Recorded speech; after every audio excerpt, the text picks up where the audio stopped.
Okay, well, that was weird. Ladies, gentlemen, and everyone in between, welcome to the stream. It is a day. What day is it? Someone tell me. It's Thursday. I hope it's Thursday. I really do. Yes, it is Thursday. Excellent. So I am streaming at the correct time. Who knew? So, hello. So first off, as you can tell, no chopping cam today. I have spent the better part of the last hour running around trying to find it because I have managed to put it in a place that I cannot find.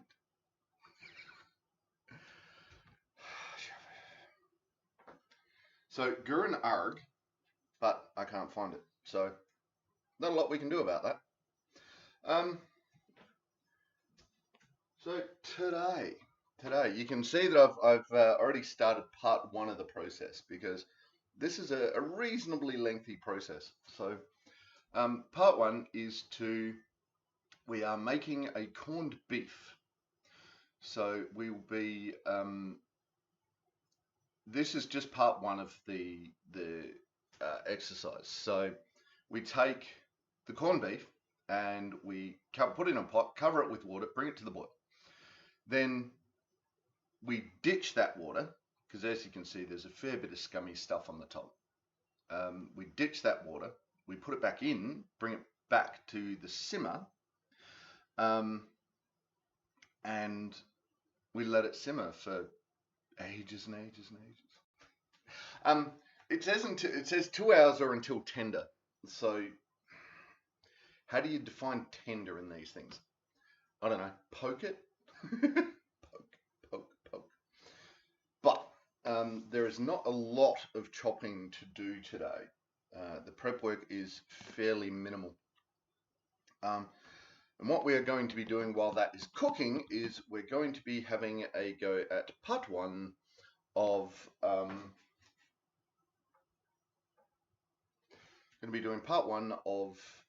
making our own bacon. Bacon. But we'll get into that a bit later because this is boiling. So we're going to go deal with this, which basically entails taking the meat out, or keeping the meat in, putting more water in there, starting again.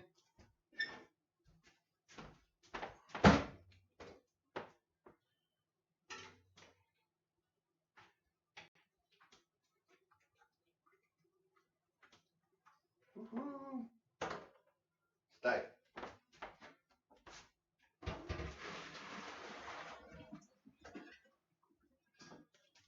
I'm blind. I cannot see anymore.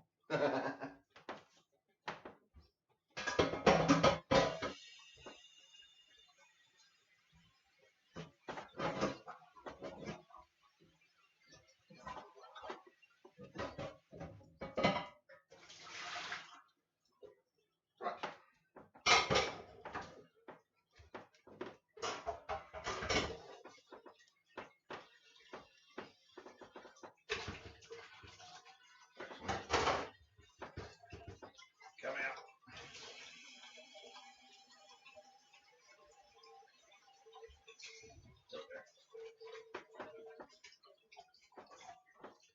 Right, there's just a little bit of excess coming out of the side of the meat, so I just gave that a rinse as well. I'll get Old Faithful. Gotta have Old Faithful, right? All right, so now let's have, what do we want today? We want, I reckon, the 2 hours of synthwave. That ought to do it. Let's just do that. So when that runs out, the meat's ready.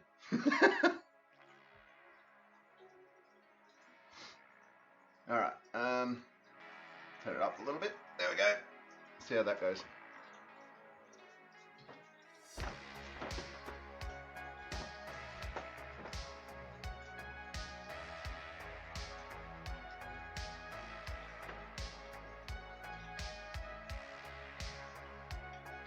Right, I suppose I should get the rest of the stuff ready.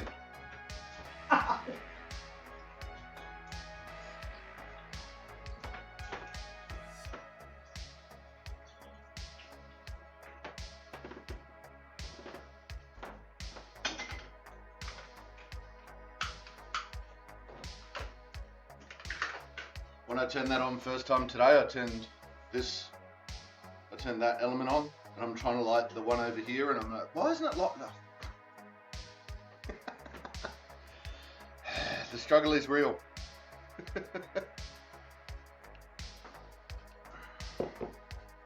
Alright, so what we've done is we've refilled the water in there, put the meat back in. I gave the pot a rinse out as well because that had some of the scummy stuff still left in it.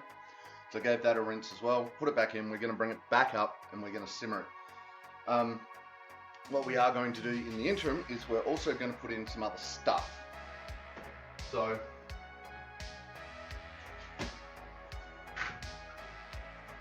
we're going to season the water, basically. So my local Foodland has started doing these green bags, which are biodegradable bags. So that's really nice.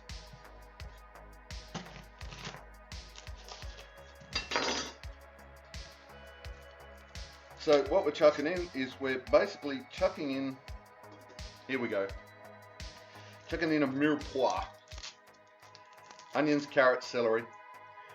I'm going to take the skin off of the onion. No real reason other than I want to. I don't know if the flavour of the skin actually got in there. I don't know if that would happen. But that said, I take the skins off, so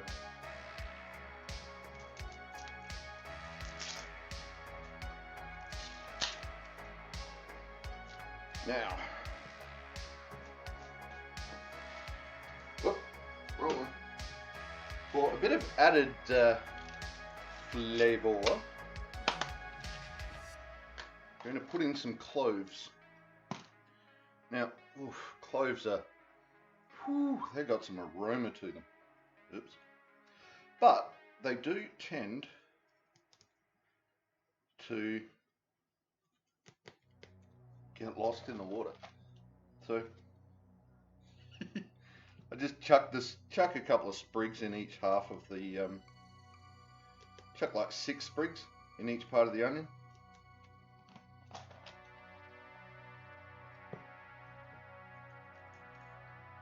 Ah.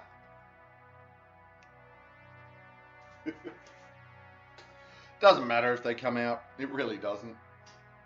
You're just putting them in for a bit of flavour.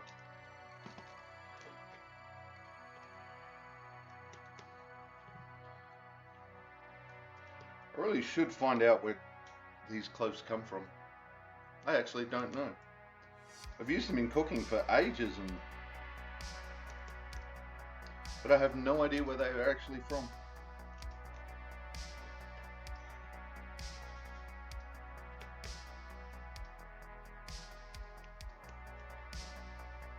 Happy onion.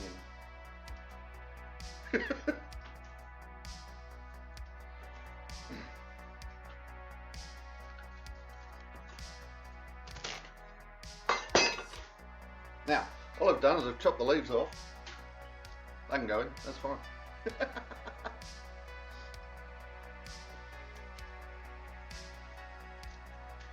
I like the flavour.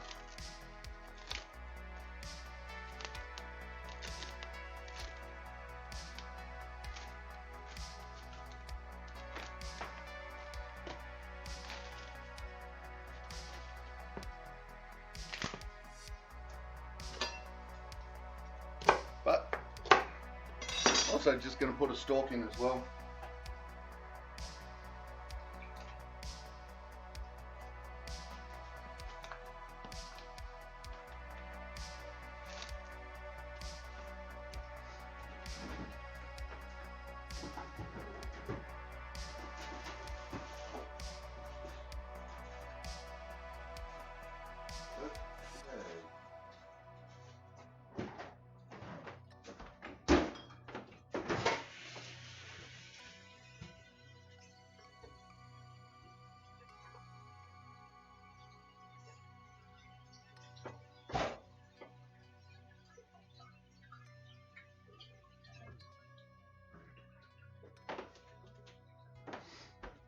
finish off, throw in a carrot. Organic carrots, I'm not going to bother peeling them. Just throw it in there. Right, so the cloves can go away.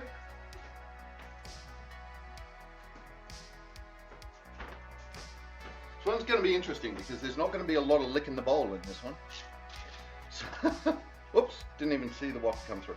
Right, so now we are putting in whoops, some black peppercorns. It says about a teaspoon. I'm going to go, that much, maybe a bit more. There we go. A couple more. This is why it really doesn't matter what you do with cloves.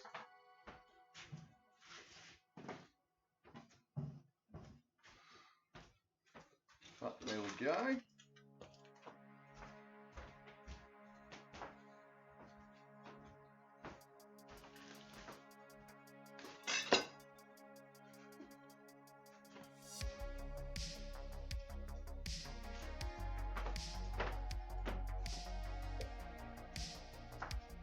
Right, so now I need a couple of bay leaves, so I'm just going to boot scoot to the garden, grab a couple of bay leaves, and I'll be back.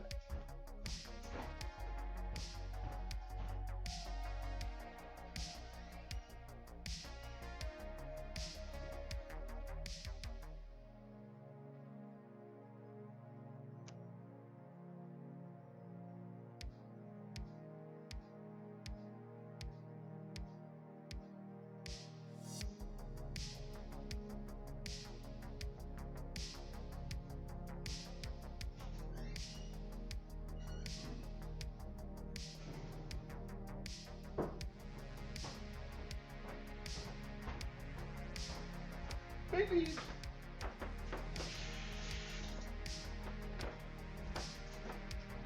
Hiya. In go the bay leaves. I think that's everything. What do we got? Yeah, bay leaf peppercorns. Yep. Done.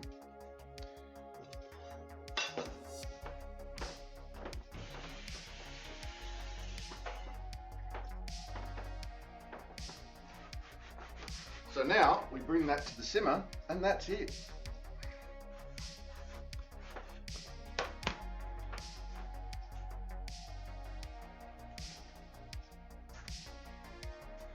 Then we huzzah. Alright, so damn you, Whooper, damn you. Alright, I'm gonna carve that music down just a little bit. Or is it mine that's too loud?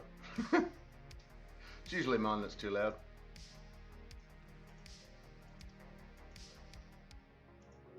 Alright, there we go.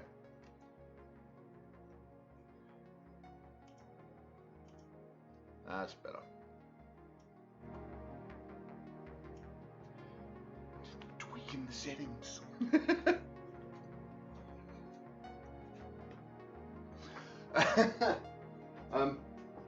Alright, so we wait for that to simmer. We're going to bring that up to the simmer. We're going to have some coffee. Alright, so give you an idea, this is my first coffee of the day.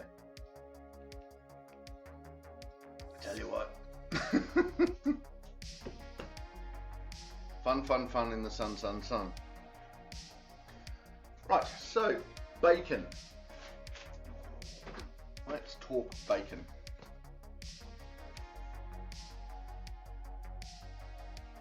How's that going? Whoop. Excellent, that's coming up nicely. Oh yes, I picked my phone up. See, it's always a mistake to do 2 events at a time. Right, we don't want that, we want that, and set the timer for the hours of 2. Start.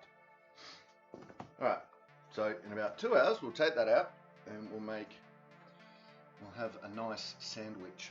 That was the other thing.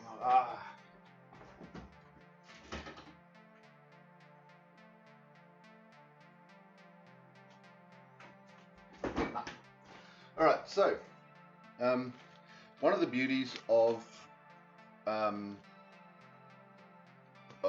doing these is that they last.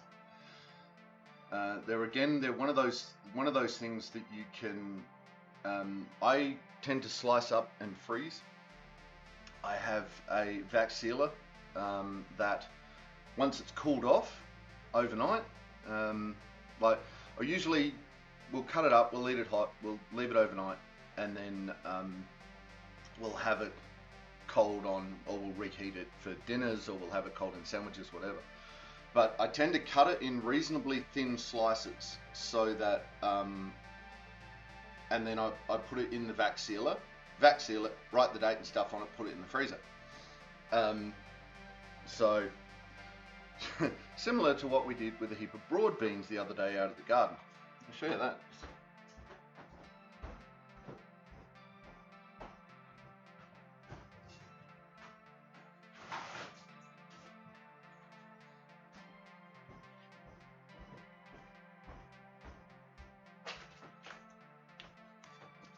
Broad beans, vacuum sealed broad beans. I just find it, the look and the texture of it is just, I love looking at it.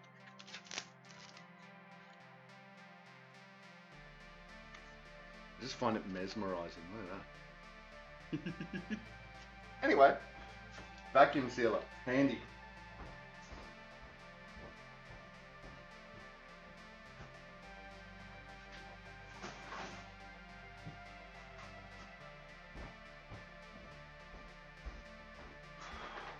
Now, the other day, there's a Springwood berry farm out near me, and they have a little cellar door out the front of the house, basically, where they sell bits. One of the bits they sell is the seconds of their raspberries, and frozen, and they're perfectly edible. They're just not that it's bought from a store look thing, so However, I procured some of those, so raspberry ice cream is on the horizon. Might even do a raspberry sorbet, that could be interesting. Raspberry sorbet. Right. Yeah, that's starting to get, the aromas are starting to come out of it, starting to get that celery and onion smell to it. Which is,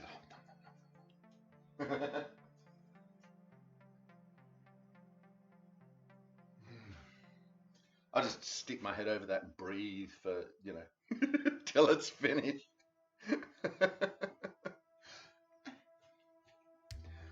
Alright, so bacon. Now, as always with this stuff, buy the best you can afford. Don't mess it up. But where are you? There you are.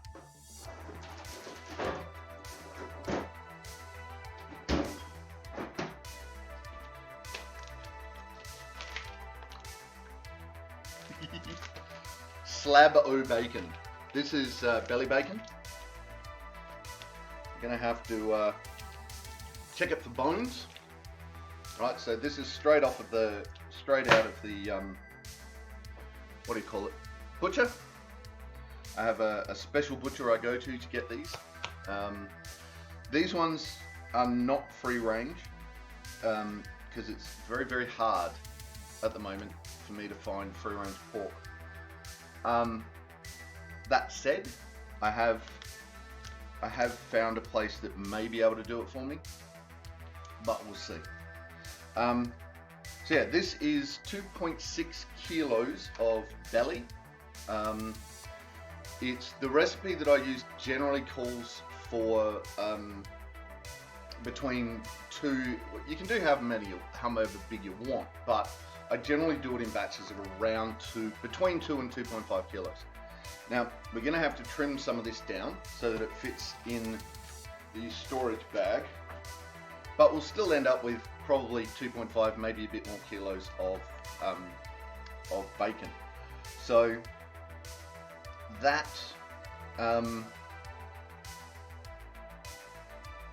is like for what I paid for this and what I paid for the salt, because we're using a pre-bought salt today, but we'll get into that in a minute. We have, this will work out to about probably about $18 a kilo for the bacon, but I think it's worth it. Obviously, if you're going to do free range, it's going to cost a bit more, but it's not mass produced. You can actually, if you do it well, if you do it properly, you can actually source where the meat comes from and all of that, and it's not the bulk production of pork. Because, you know, we try and, well, I try and be as at least ethical as I can be with all the meat that I buy. So one of these days I'm going to do a brawn, and when I decide to do that, it is going to come with all sorts of frickin' warnings before the stream, because it is an awful dish, and yeah, you get to see perhaps some things that people might be a little sensitive to, because it is made out of a pig's head. But anyway, bacon. Let's talk about bacon. All right, so salt. First off,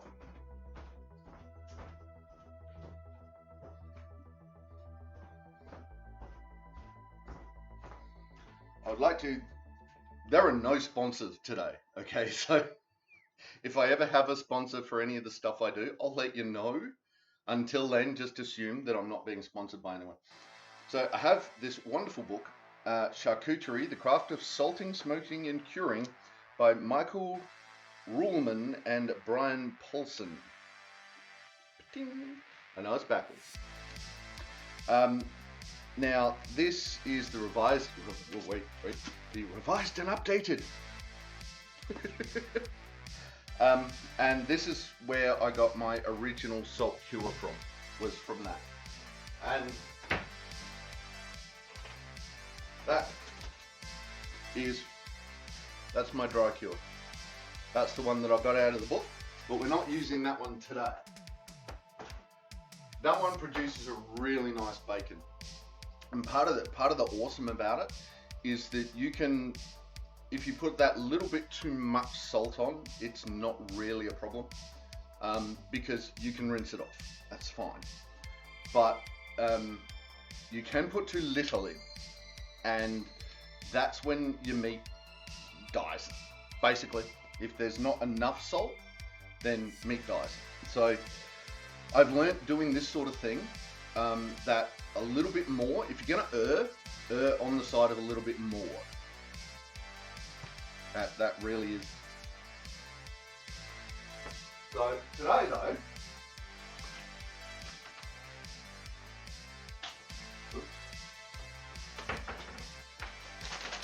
today though, yeah, we're going to be using the Misty Gully Maple Bacon Cure. Ta-da! So we're going to be using that today. Oh, a wild clink. Let's catch a wild clink.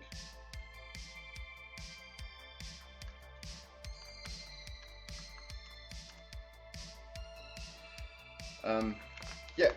Now, this says that we should rub in 40 grams of the cure per kilo of meat. So I've got 2.5 kilos here. So that would be 100 grams. So I might go a little bit more. I might go for like 110 grams of salt even.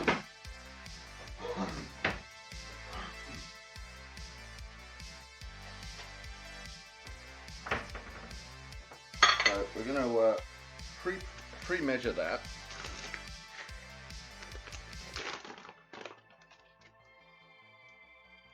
Ooh.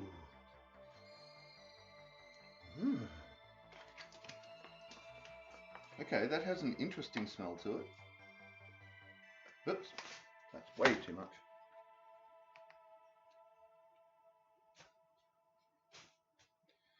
It's an interesting golden color as well. Look at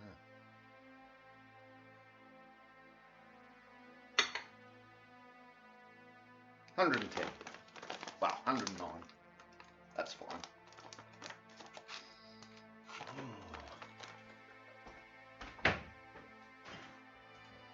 I'm going to be very interested to see how that turns out.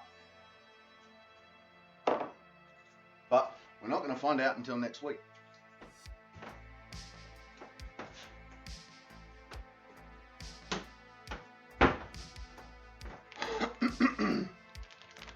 Alright.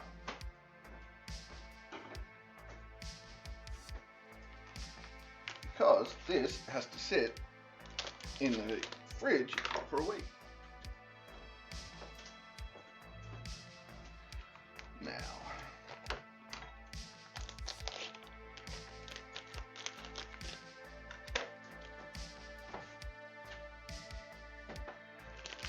so first things first, we're going to lay this out skin side down.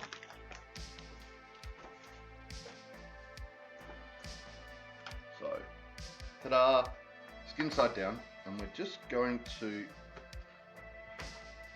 see about what's going on here. Right.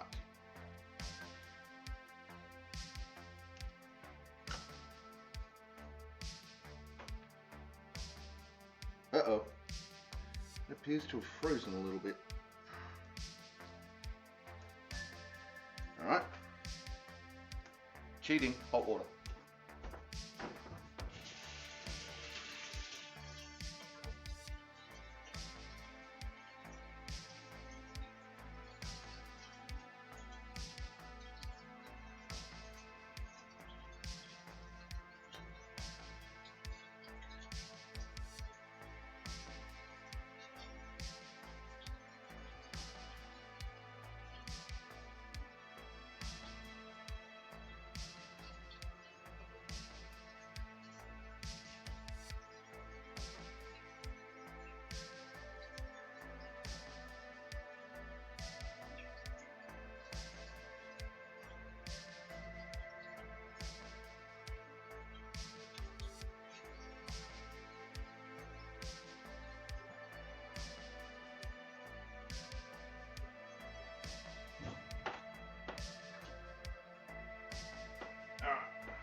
There we go.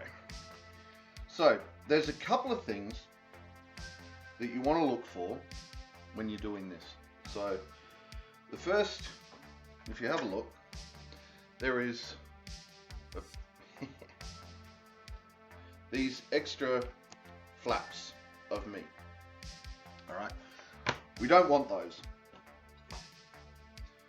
They can come straight off, because what will happen is if you have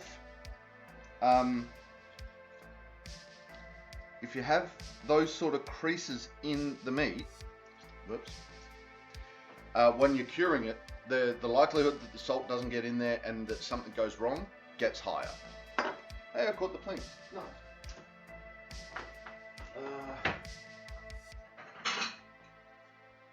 So for now, we're just going to put this aside. I will probably end up, probably just frying it up, to be honest. Alright. So you want to just take off the bits that are going to get in the way, basically. Where's my little knife?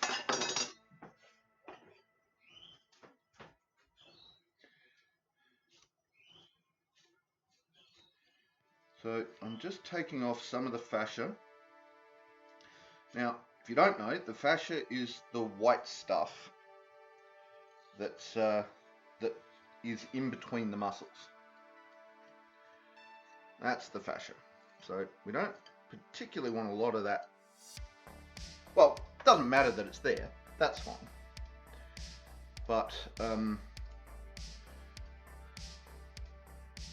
we want to just clean it up.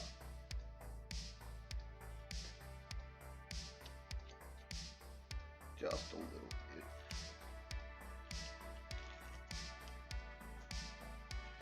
Get these holes. I want to get rid of the holes.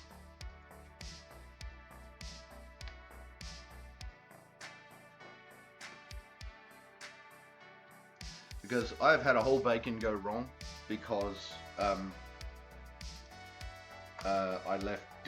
left too many holes in the surface and I didn't clean it up.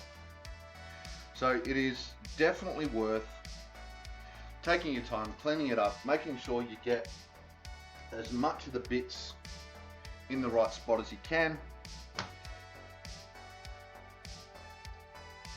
See, okay, so you have a look here, right, just down there, and that just looks like a bit of a, you know, the knife went in that way. It's fine, right? But if you actually lift it up, you can see that there is a flap there that if you didn't get the salt in there, that creates one of those pockets I was talking about that make it harder to cure properly. So I'm just gonna give that a little slice. Just take a slight edge off it, just enough that the salt can get in there and do its work.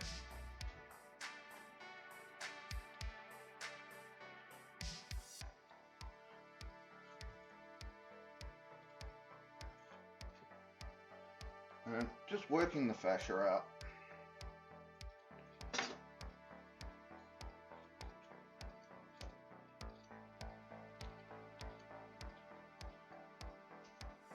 Fascia. Alright. So the fascia, if you don't know, the fascia is there so that muscles slide over each other.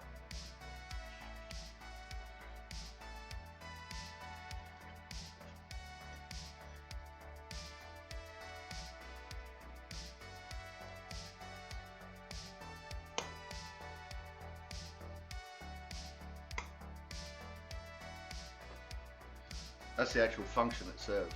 So, eaty meaty slabby goodness. Alright, so that should be fine. That's okay. Now, here it is. There is, right here, there is just a small piece of cartilage that isn't going to hurt anything. It's just a little bit of cartilage.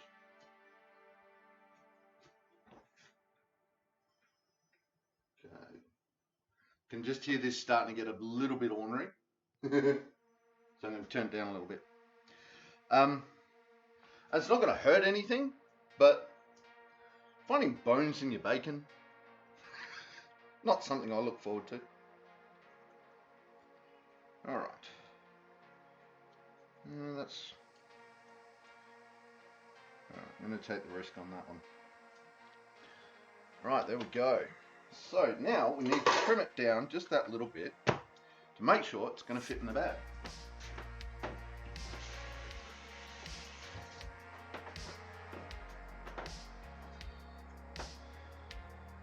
Then we'll weigh it. Right, so you have, it's going to fit that way. Right, so I can cut it about there, and that should fit in the bag.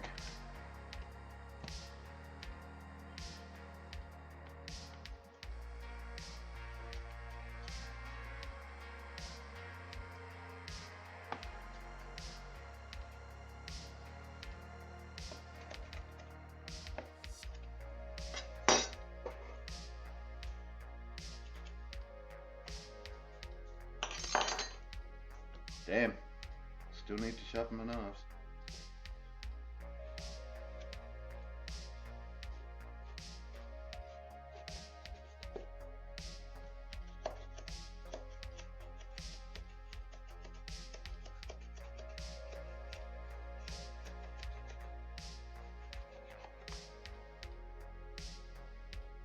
That is going to make some nice bacon. Alright, so.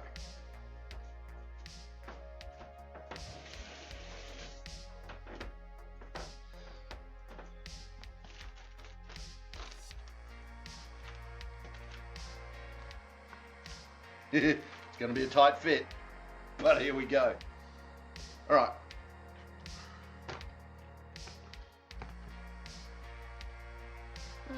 Alright, we'll start on the skin side. Ooh, look at that.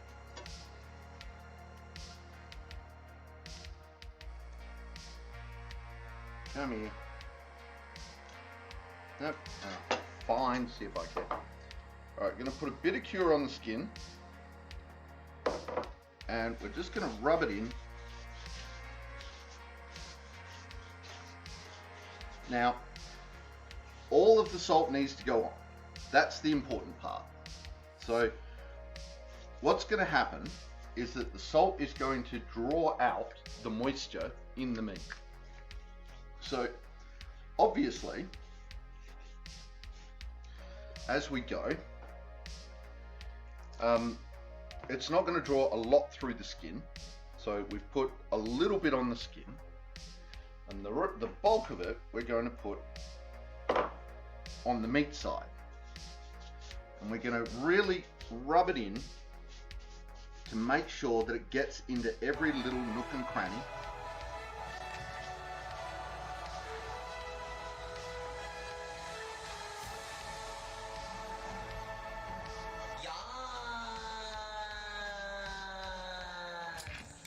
How you doing, Rach? Welcome to the chat. Welcome to the stream. I'm glad I didn't miss nooks and crannies. So, what we're doing is we're salting a pork belly to get it ready for making bacon. Oh, you feel much better. Excellent. I'm well. I am really well. And I'm already looking forward to next week, where we're going to pull this out and turn it into bacon. So we're just doing the salting process at the moment. Getting it salted.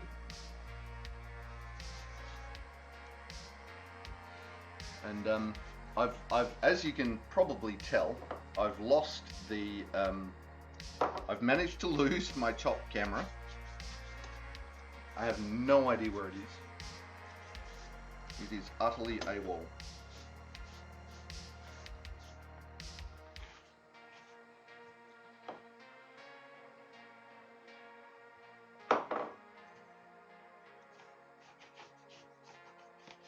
So we've salted the skin, we've salted the main meat, but you don't forget to salt the edges as well, right? Throw some salt into the edges, it'll absorb.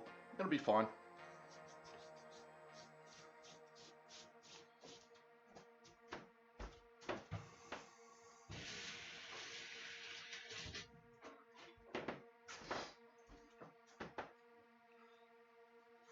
Runaway bench cam. I know, right? Alright. Now, what are we doing? We are catching a binnacle. Let's catch a binnacle. Bing. Right, so we now get our storage bag and attempt to open it. Yeah, that's fine. Right, so we are going to chuck the rest of this. Actually, not do is we are going to chuck the meat.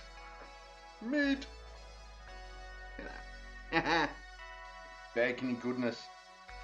And chuck the meat into the bag. Hopefully, maybe.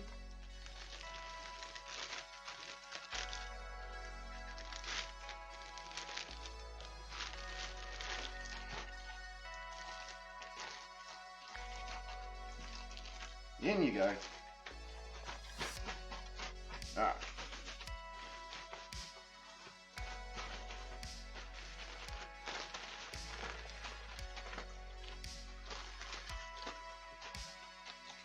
Like I said, it was going to be a tight fit. And it was. Well, is.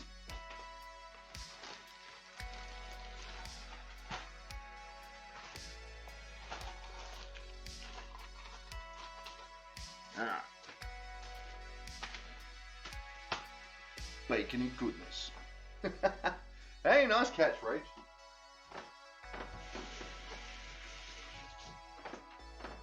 Alright, so we have a little bit of cure left. Ta-da! However, it's going in the bag. I'm getting a little bit ornery again. I'm turning it down a little bit more. So we throw the rest of that into the bag and give it a good zhuzh around.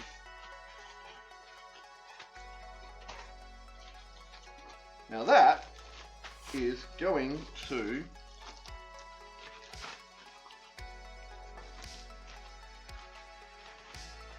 sit there and absorb all of that salt for ages.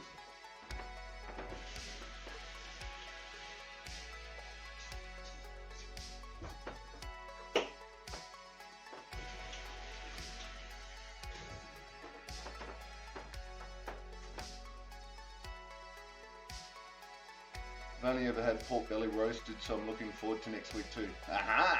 Nice, nice. Lost the potato struggle, but got some air, and is now fighting a bean. What? Oh. We have onions. Hang on. All right. We have onions. We have celery, carrots. There are cloves in the onion, and there are black peppercorns all through it as well. So that's what we got in there. So now we seal this bag.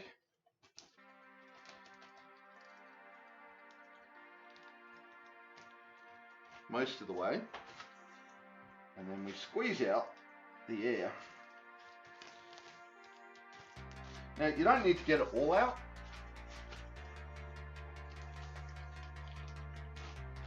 No, because we're not vacuum sealing it.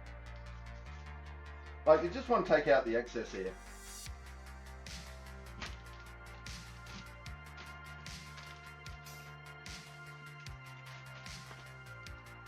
Alright, so now we have one nicely sealed bacon ready to go. So that goes in the fridge.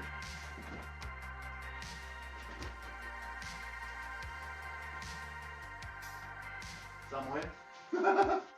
Because, you know, there's room in the fridge, almost. No, that's not going to work.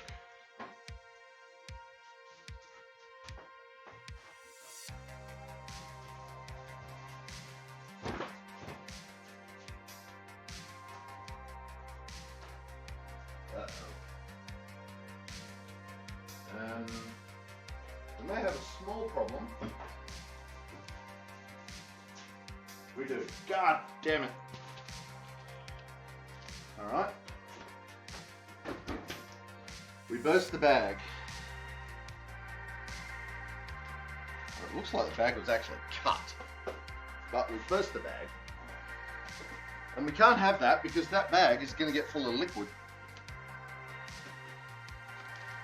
So we're going to have to rebag it.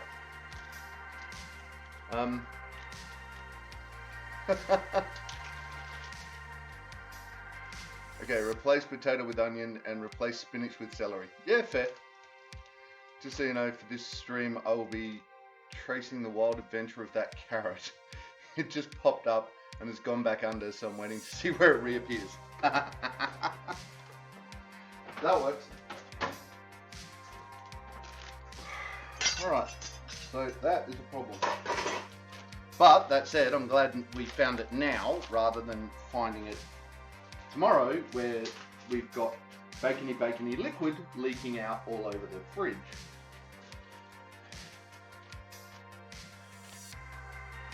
Alright. So out to come.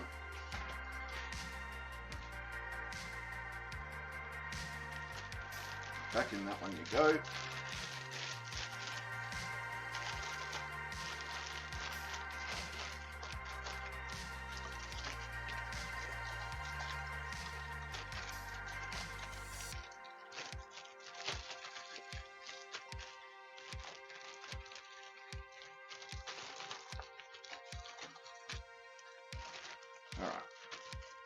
Now,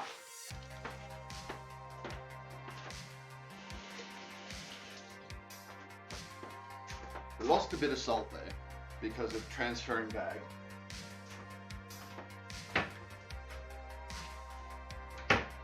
So I'm going to put just a teeny bit more in.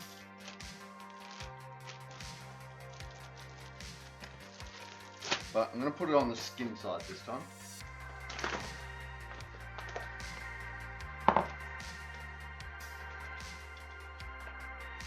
Yeah, maybe not that much.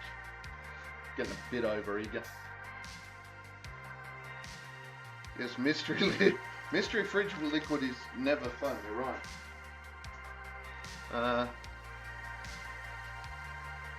Lost the carrot somewhere around 10 o'clock at the meet. Oh no, there it is, there it is. Up at about 12:30.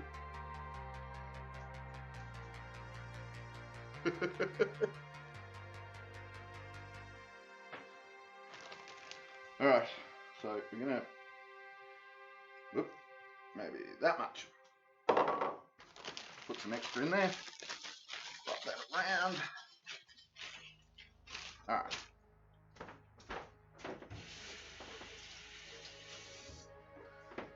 Like I said, putting a little bit too much salt in is not going to be an issue. Whereas putting not quite enough salt in is definitely going to be an issue.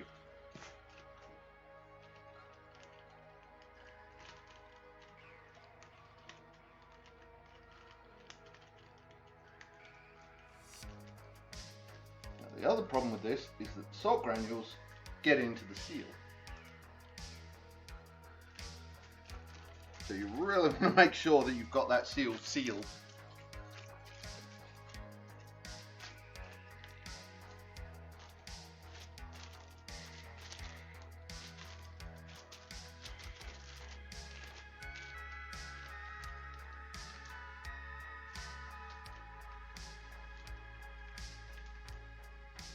All right.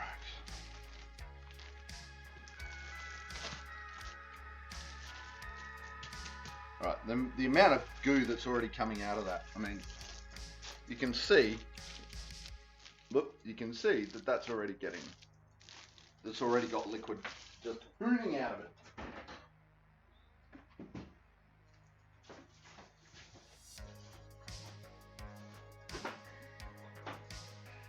So we put the no surprise meat, no surprise fluid in the freezer, in the fridge meat, back in the fridge.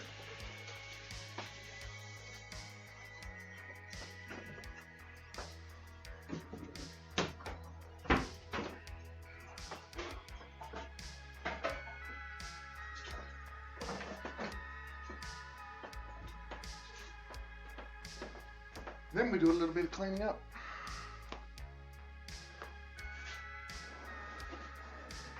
I hate working in a messy kitchen. Yeah, that's fine. Alright.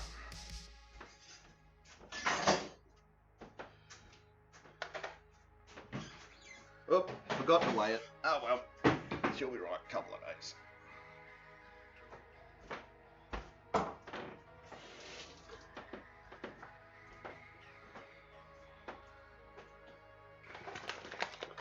Alright, and there's the bacon. Go carrot, go. Exactly, Roach.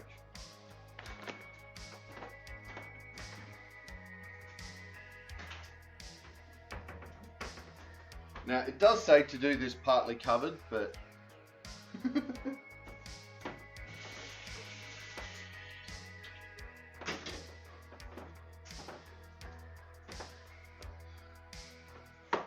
I'll figure out something to do with that meat. I don't know. I don't know what I'm going to do with that. I may mince it. We'll see. Turn it into some pork mince.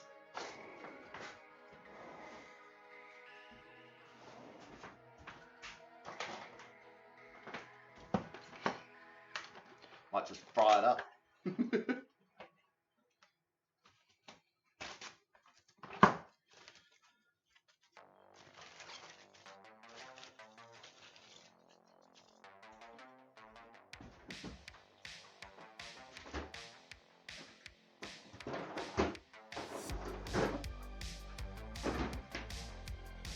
Alright, starting to get some clean. Yes, bacon was the start of my charcuterie journey. It's a journey. God, I hate that. Anyway, so we'll see how this one turns out. Although today I did see in the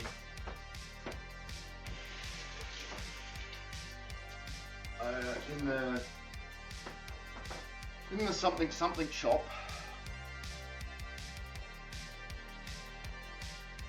What's it called? Supermarket.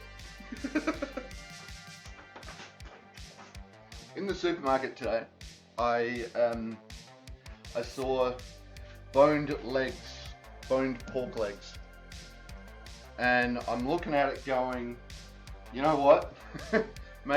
Maybe, just maybe, it is time to do a prosciutto. The first prosciutto I tried, so close.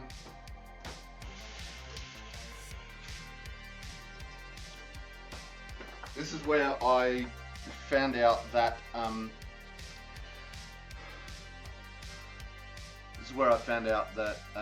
the too little salt leads to the death of your preserving. Because I took the bone out of the leg and then put a heap of salt in there, and put some salt in there, and then hung it, and months, right? It spent 2 weeks in the salt press. Then it spent nearly 6 months hanging. And when I cut it open, there was this bright, rich, beautiful red around the outside, but in the cracks where the bone had been, black, rotten, and totally messed. And there goes 6 months, well, nearly 7 months of work, just poof, gone. Of waiting.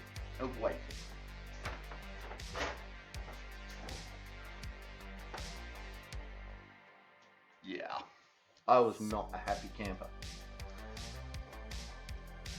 However,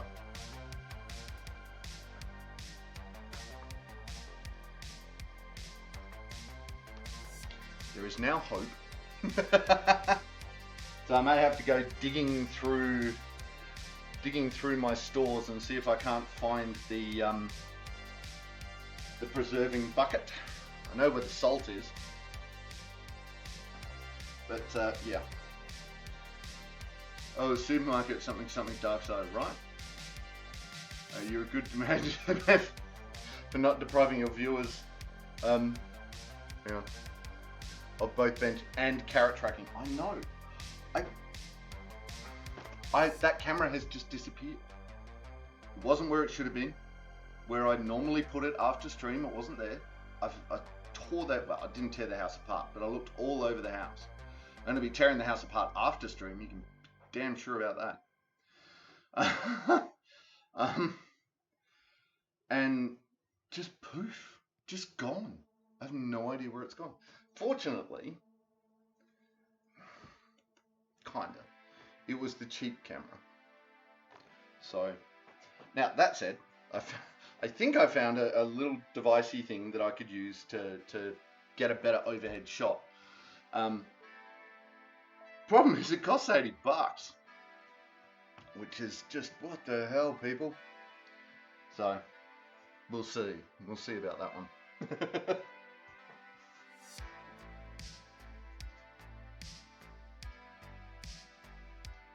Oh, nom nom nom nom nom nom nom. That smells so good. All right. Well, my bench is clean. You can't see it, but my bench is clean. This is actually kind of nice. Now we just sit around and wait for this to simmer. Sit around, have a chat, do whatever we feel like. Oh, damn you, Sneasel. Didn't even see it there. I have to go and get my groceries for lunches over the next week, and I'm afraid. Why? Why are you afraid?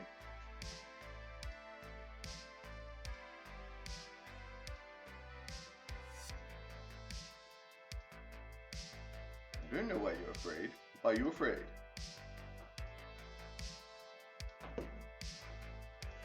Because the shops are going to be full of crazy people. What's the I saw a great meme the other day. It was don't get shirty just because you left your shopping until Mary's waters broke.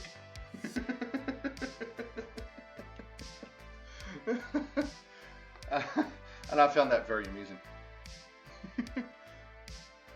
I get it, Christmas, but also not all of us have the luxury of days off. I'm working the entire weekend and all through until next year. Which, yeah, that would be mildly horrible.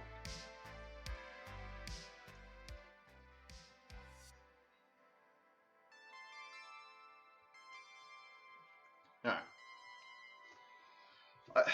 I get it too, but again, it's that whole thing of just spending money on presents people don't need, or spending money you don't have on presents you don't need for people you don't like, who won't like the presents anyway, you know. Who'll probably end up gifting them next year because they don't have any money. It's like, no. I just want some sandwich stuffs.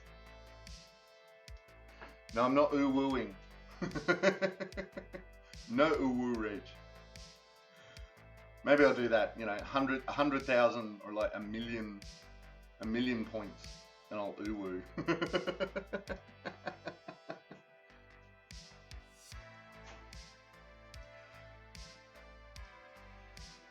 Do my cutest ooh-woo for 1,000,000 points.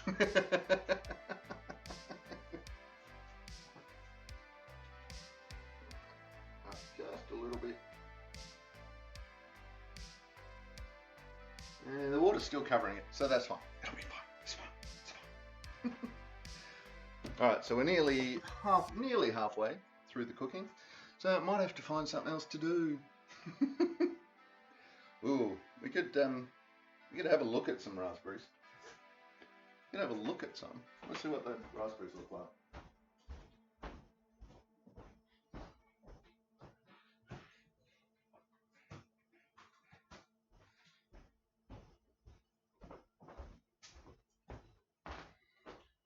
Going to be doing a chicken stock soon too, because I used all the chicken stock in that potato and leek soup the other day.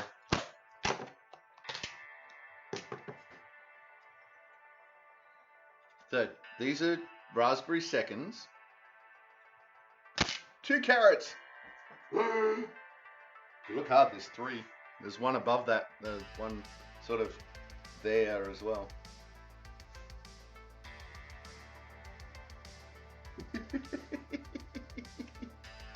Oh, don't fog the camera.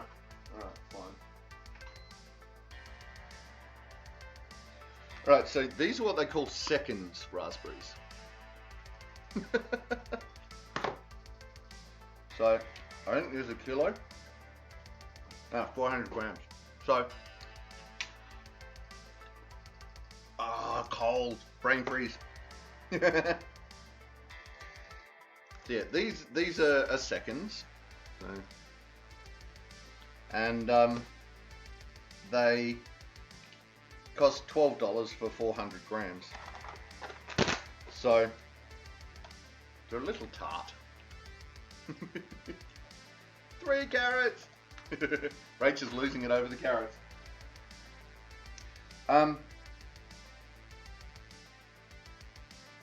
So that's, look, really cheap, because normally a punnet, a 125 gram punnet of these will go for like $5 when they're cheap. When they're really cheap, they go for $5.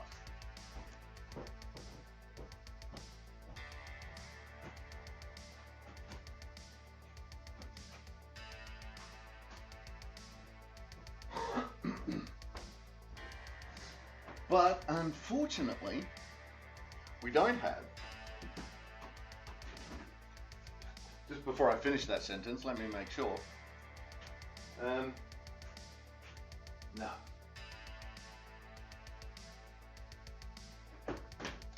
We don't have enough ingredients to make an ice cream right now, so we're not going to be doing that.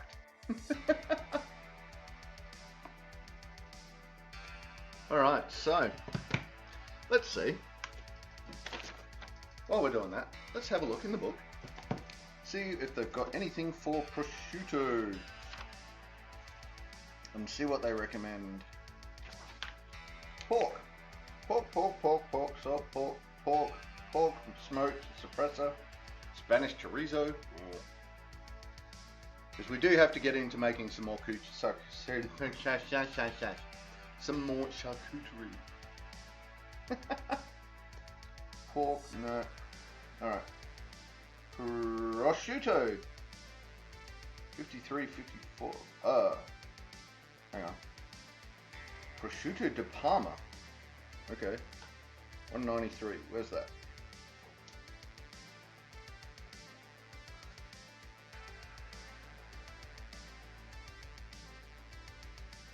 Hams. Salt air dried ham. Prosciutto di Parma. Okay. So 2 kilos of kosher salt, or as needed to coat the ham. 6 to 7 kilos of fresh ham, skin on, bone removed.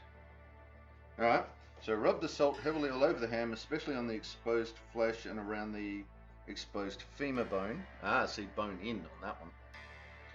Place skin side down and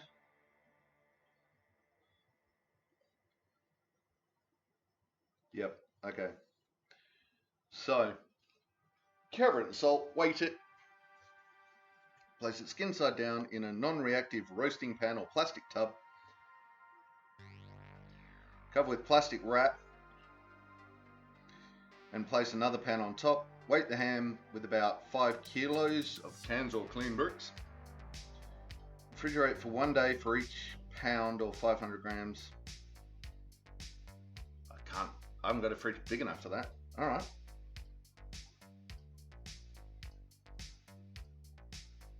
Interesting.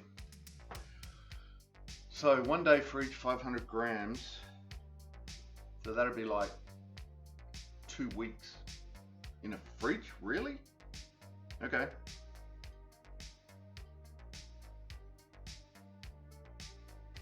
Okay, they're doing it slightly different in this book to the way I've seen it done and done it before. So, but we can do that. I'll probably use the other recipe because the other one is you actually literally encase the thing in salt and then put all the weight and everything on it. And yeah, so I will probably do it that way and see how we go. So I'm kind of selling myself on that I'm actually going to do a prosciutto. And so that will be ready for June-mas. So that'll be ready like, if I did it now, it won't be this week. Won't be next week. So I could possibly do it the week after. In a fortnight. No, I could do it next week. I could start it, kick it off. Could I kick it off next Thursday? Nah, if I was going to do it for stream, it'd have to be 2 weeks. Alright, 2 weeks time. We'll do it. We'll find all my stuff and we'll start a prosciutto. And then in 6 months time, in 2 weeks time after that, we'll take it out of the salt. We'll have a look at it, see how it's going. And then 6 months after that, we'll have a tasting on stream. No, it's a boil. I want you boiling, I want you simmering. Stop it.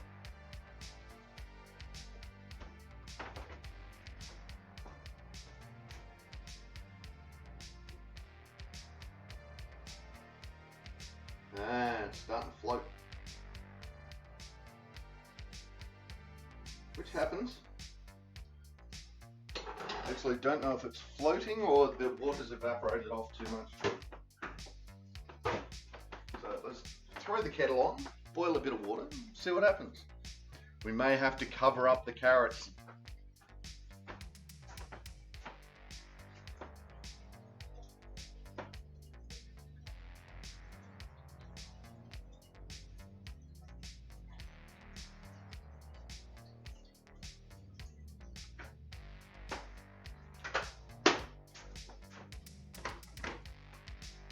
Alright, there we go. So, and we begin. Right, so I have a whole heap of charcuterie that I now want to do. And now I've got a reason to do it. I can do all this charcuterie, dried meats. I can do all these dried meats on stream.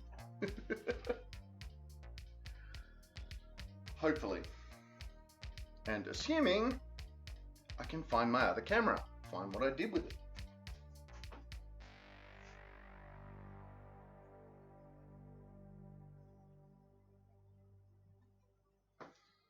That would be really nice if I could find one. Oh well, I needed to clean up the junk room anyway. There's a whole heap of change going on in there shortly.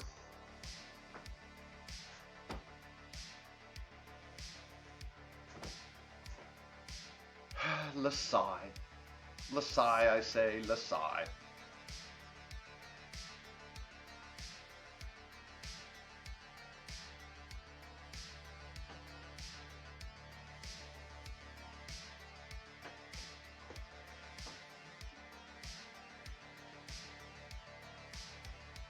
Okay, that was weird. Sorry, I was lamenting the bravery of carrots? Okay, why were you lamenting the bravery of carrots? You can look, you can see all three of them. I can't even remember. Lasai was yesterday. It's actually the washing machine on a spin cycle and I couldn't hear you. Your spin cycle washing machine may be a little loud then.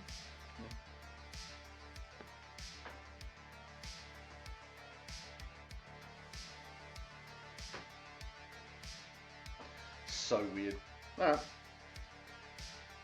I think it is time to go get the fancy cup.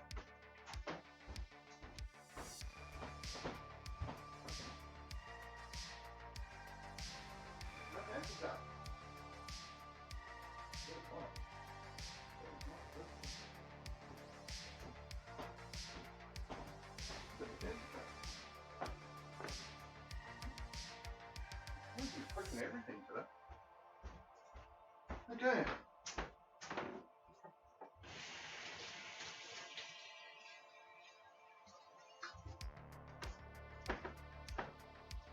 Good thing I have more than one fancy cup, because it appears I've lost the fancy cup as well.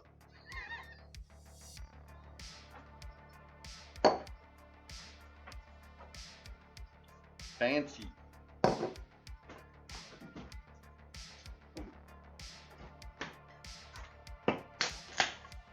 Ooh, a wild crabominable. Crabominable. Okay.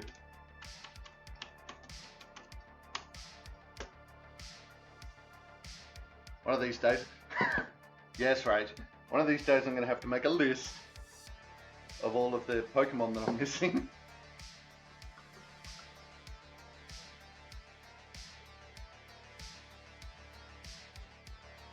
And there we go. A nice dry ginger ale. From a club in Canada.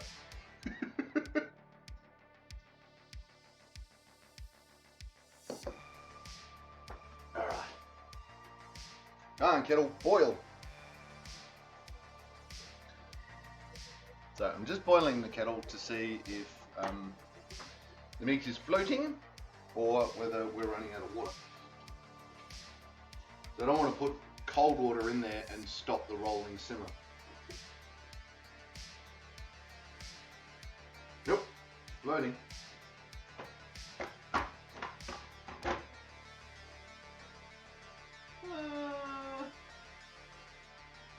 No, down it goes.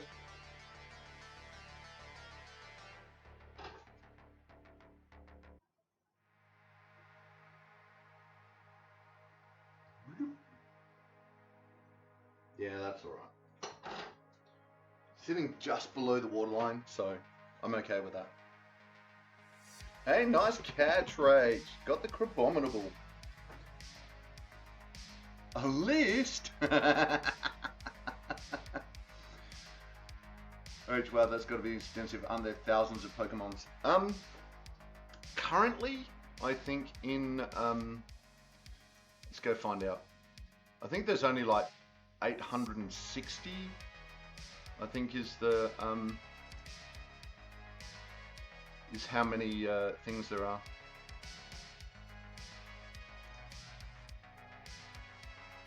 Oh. Oh, we've got more okay. Alright, well that's icky. So, let's have a look. There are, let's check the backpack. Oh no, that's the items. There's my Pokemons. Wow, I have 749, but that doesn't mean much. Where's my...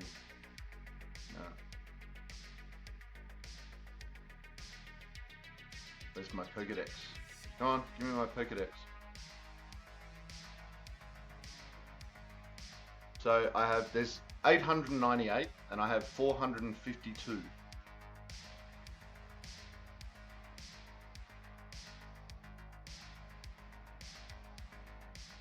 So I've got just over half by 6. I have 3 Pokemon over half.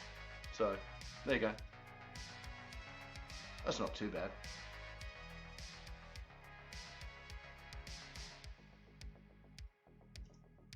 That's not too bad. 898 does. Oops. Does spawnable mean the ones that appear in the stream? As far as I'm aware, yes. I haven't actually, this is the first time I've looked at it, so I'm not entirely sure. So if we take out starters, does that change anything? Oh, yep. Right, 734 spawnables it looks like.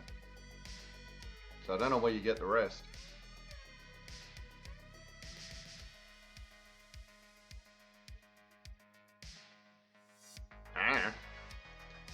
Go raid Professor Oak. Yeah, it looks that way, Rach. 898 total and 734 spawnable. That looks about right.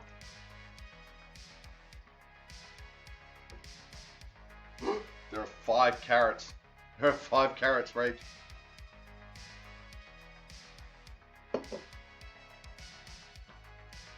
Alright. So now we're just going to sit around chatting while this thing cooks. You only have 154. Aha! Well, you know, you started late. Woo, carrots! So now we're basically down to just chatting. Because I haven't got anything else to cook. I thought the bacon was going to take longer, to be honest. This is how much attention I paid at the time when I'm cooking. So...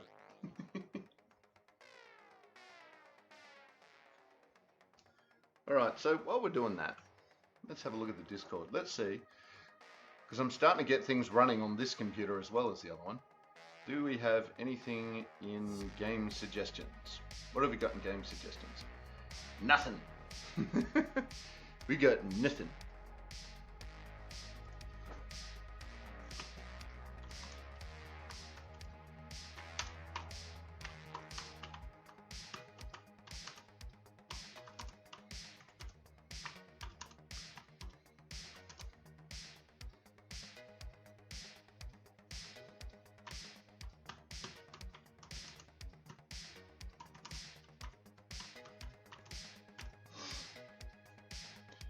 I'll do a little line in my D&D game.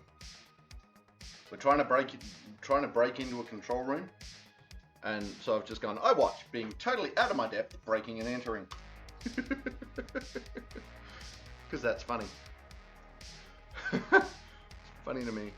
So, right, as far as games go, I'm kind of at the point where I want to Well, my character is out of there. I'm thinking of getting Minecraft for the PC. And I don't know if that's going to be a streamy thing. I might do a couple of streams. I might do do some building streams, but then like chillax for a chillax game. I had a look at that house builder too, Rach, that you suggested. And it's like, maybe the reviews are a bit 50-50 on it. And it's not entirely cheap. So I don't know at this point. But yeah, so, and I have promised Warden that, you know, we'd do a bit of Valheim. Hopefully I'll have some time, like maybe Sunday. I might even have some time to do some streaming. Oh, not streaming. Play Valheim with Warden. That'd be nice, right?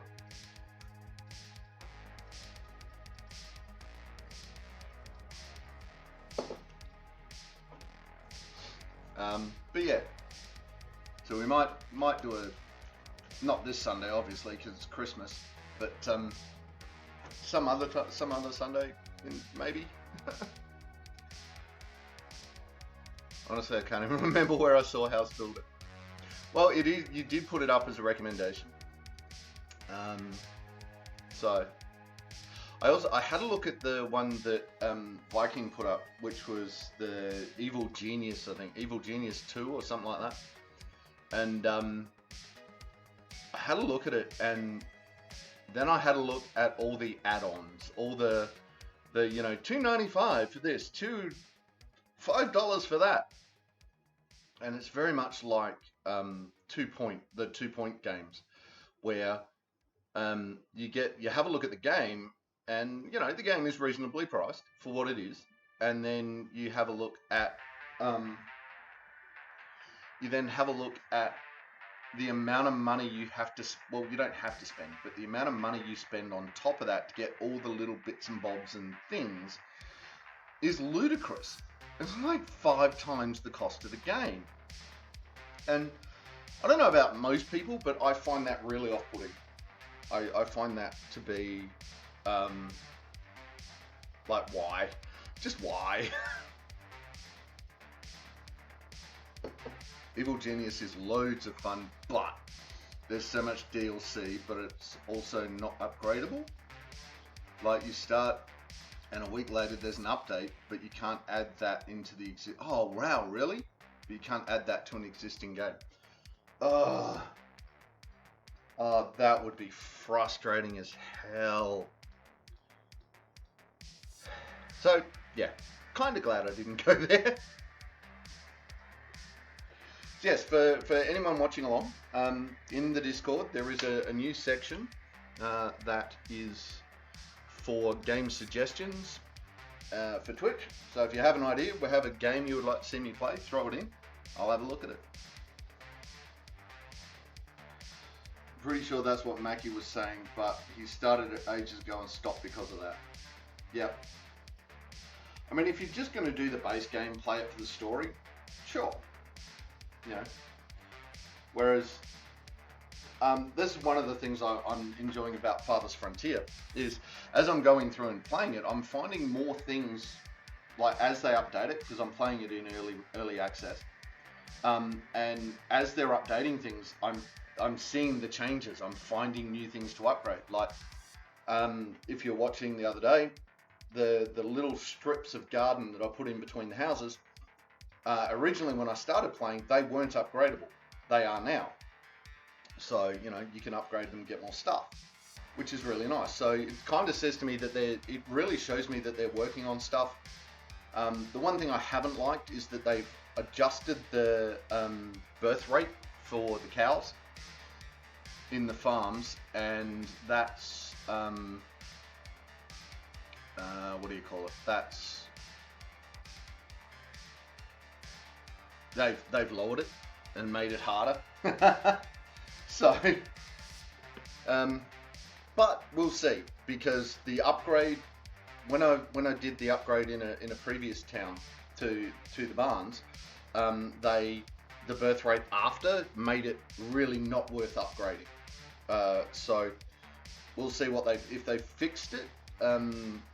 If they fixed the birth rate in the upgrade in the second half, it's probably going to be worth it. Well, hopefully will be.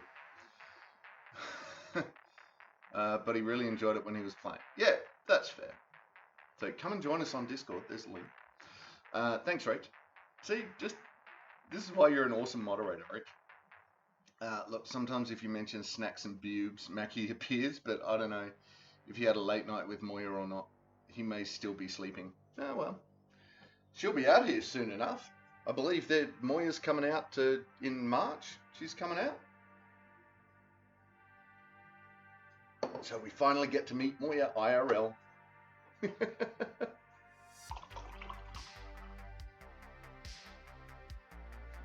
So that'll be nice.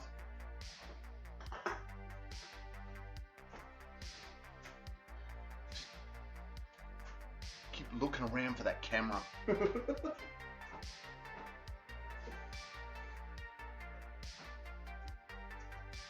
be around here somewhere? Gurnarg, I say. I believe that's the plan. Yes, very exciting. Yay! I don't know how toury she's going to be of Australia. I know she's coming to Adelaide, but I don't know what plans, if any, they have of cruising around Australia. Still haven't met the beautiful Louie yet. Yeah, I know, right? Yeah. I mean, you guys live next to each other. I mean, it's what, half-hour drive?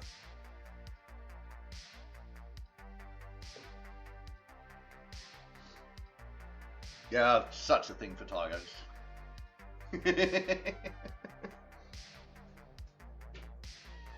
Yeah. Okay, I'll accept that you work a lot. I'll accept that one. Because I have this feeling that Louis may be just as awkward IRL. To her work, it's about an hour and a half. To her house, it's about 3 hours. Ah. So what, she commutes an hour and a half to work? Like, just one way? How does that work? That's weird, Rage.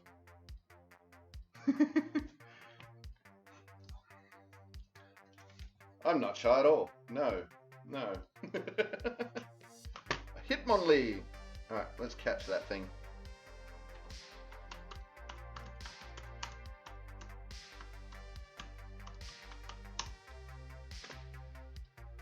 Throw on the big balls.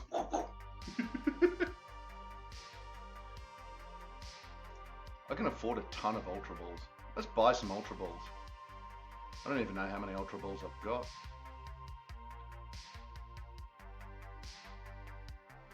I've only got 40 Ultra Balls.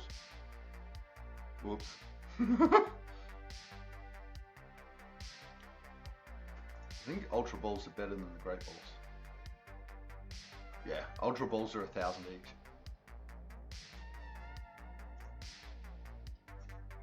Catch everything!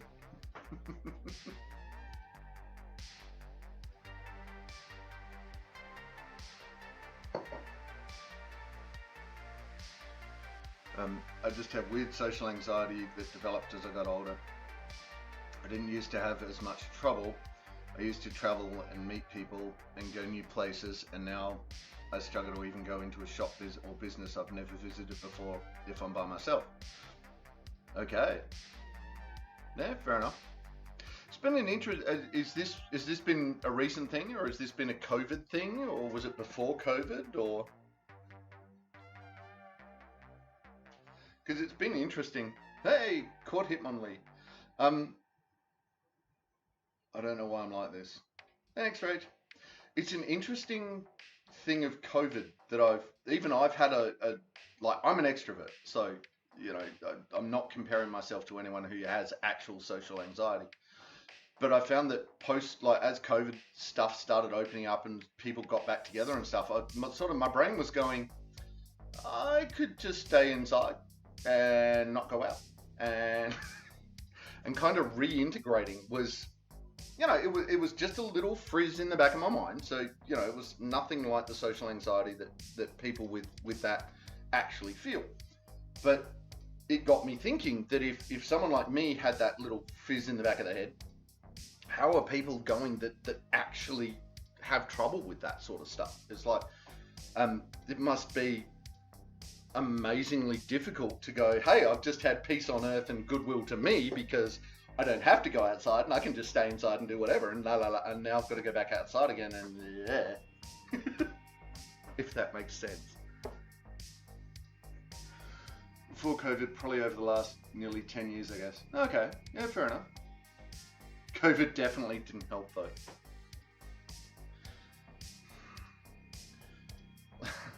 Let's yes, COVID. Maybe since your hubby died, you may have started then. Well, considering everything that went down around that period, yeah, that would be fair. Though I don't really understand the connection because he didn't even used to always come with me. I'm okay as long as I have someone with me that I know. Yeah, okay. Yeah, that's fair. Well, if you ever come to Adelaide, I'll hang out with you. That way, you've got someone you know. Yeah. Yeah, that was, whew, just from what you've told us, that was not a fun time.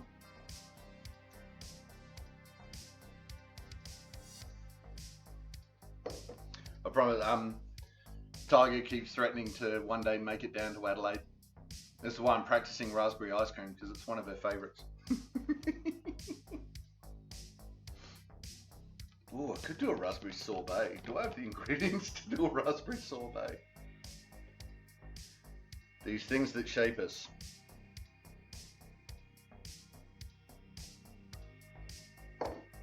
Yes. It's one of those things though, isn't it? It's like, I've done life. I have done life. But it's one of those things, and the question of, when you get asked that question, if you could go back and do it again, what would you do differently? And the more I think about it, the more I come up with nothing. Because, through the hardships, the triumphs, and all of the things and stuff, that's what's made me me. So if I go change something, I'm not going to be the same me at the other end of it. And I've messed up. I've I've done things I'm not proud of. I've done things that I'm really proud of, and that's all there. So to go back and change some of the stuff that I've done that I'm proud of was because I did stuff that I wasn't. I did things and it was like, that sucks. I'm never doing that again. I'm gonna go do this the right way and bloody blah, and made me a better person. Well, I think it did. Maybe, I wonder if maybe the two of us could make a trip in March. Ooh, I feel like she has ultra demanding work though. It really does seem that way, doesn't it, Rach? But if you come down and actually meet Moya as well, that'd be cool. I will ask though, the trouble is that I don't think Mackie and Moya have dates yet, so that makes it tricky. I would check on that, Rach. I would definitely check on that. I think there are at least loose dates. I don't know if they've booked flights though. If they haven't, they bloody well should, because the further out you do it, the cheaper you get them. Nothing, I wouldn't change anything. Yeah, right? I had what I had while I had it, and in the void left, I found other things. Yep. Now, I've heard people argue that, oh, well, I wouldn't go hang with that person because, it all ended in tragedy and blood. And it's like, well, yeah, it did, but did you have fun getting there? Oh, well, I know they're planning their 1 year, which is the beginning of the month. But at my last update, nothing had been booked. Right, okay. So we're probably thinking the same thing. You just have better information than I do. This is what I get for just lurking in Mackie's streams and not listening to it while I do the myriad of other things that I'm doing. It's like, Warden the other day, Warden goes, oh, what are you up to? And so I actually listed out all the shit I was doing. I was playing D&D on Discord, watching Dragon Ball, playing Warframe, and what was the other thing? There was one other thing, but I can't remember what it was. These are all. I'm just.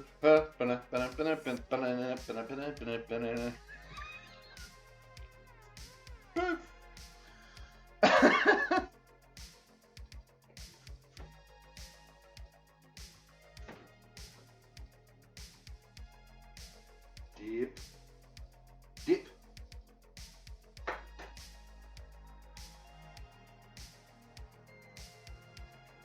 Oh, look, the carrot's rejoined. It's turning into a big carrot again.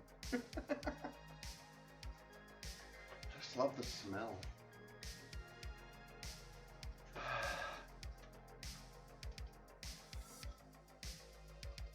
As much as I'd love to take the whole month off and be on standby, that's not quite feasible. No, it's not. I'm planning on taking the month of August off, though, and I'm so keen. Are you going to be allowed to take August off, right? Or a Catbeard, healer of the leper carrots.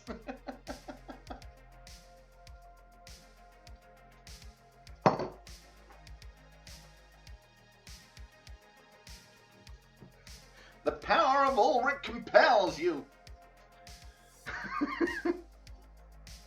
Faith healers.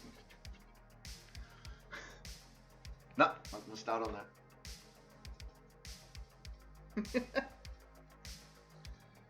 Now, Bean was running around here like an idiot before. Bean's getting better. Bean is definitely getting better. I can't see her at the moment.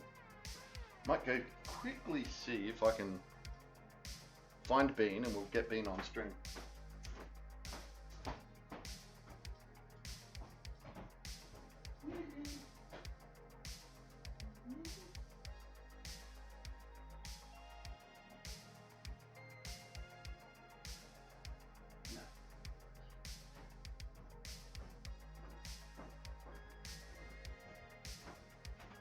Nah, she's disappeared.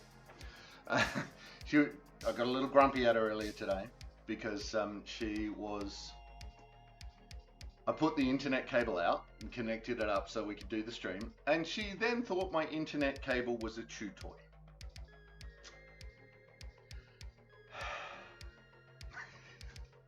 She got a little bit of a little grumpy.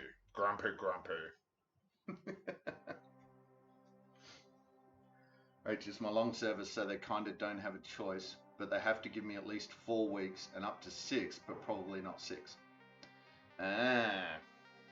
So you're going to ask for 6 and then graciously accept 4?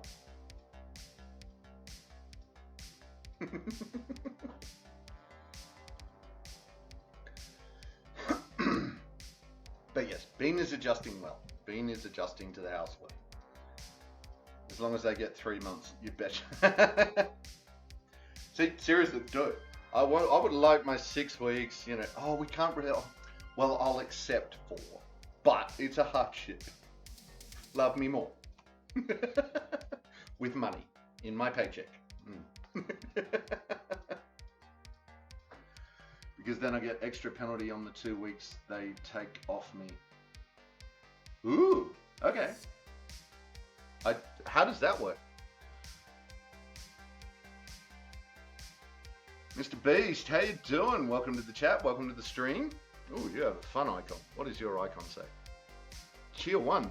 Ooh. Yay. I'm just going to refresh this. Because my internet is weird.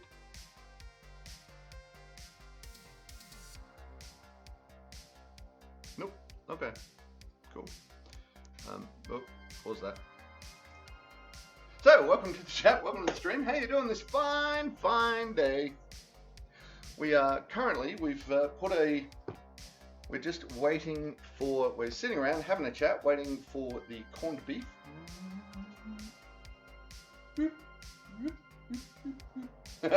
Waiting for the corned beef to cook.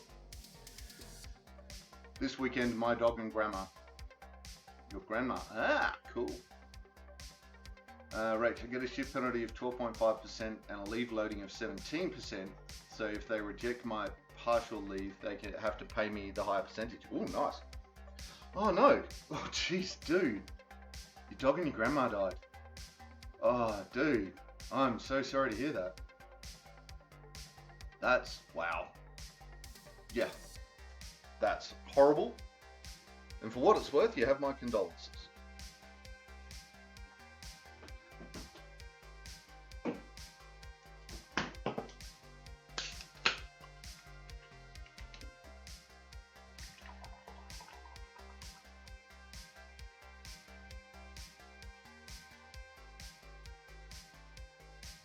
Damn. Wow.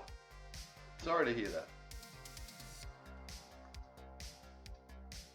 She was happy in 100.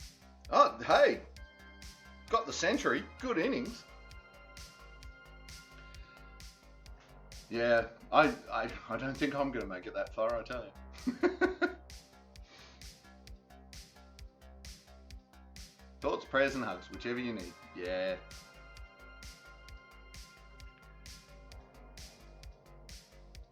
Well, that's good.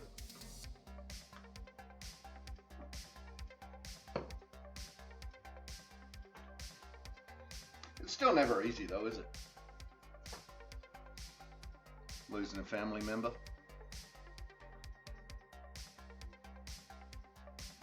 Rach, I worked in aged care and I don't want to make it that far. I know a number of people who work in aged care, my partner included, and yeah, I got to admit, it is getting better. It is better than it was 5, maybe 6 years ago. It is better now than it was then. It still needs a ton of improvement, but it's getting better. We need to change society more. We need to get more on the horse of, you know, once someone gets old enough to be inconvenient, we just chuck them in a home and leave them there. We need to get back away from that whole concept, I think. Clinking. All right, let's catch a clinking.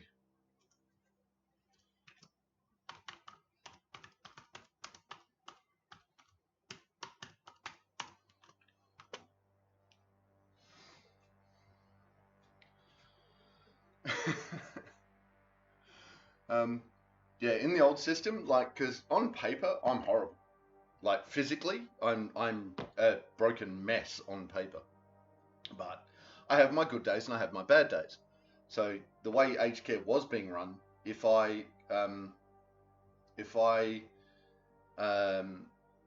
would be, because some days getting out of bed is hard, so I'd be a 1 assist all the time.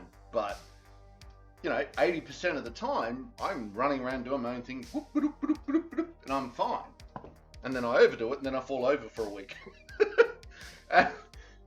And that's where I would need the 1 assist.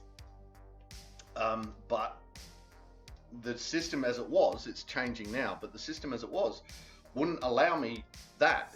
I would either have the 1 assist or I wouldn't. I couldn't have it for a week when I needed it and then go back to being normal.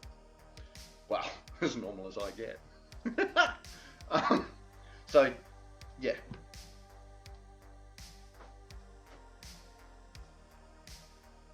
Bloop.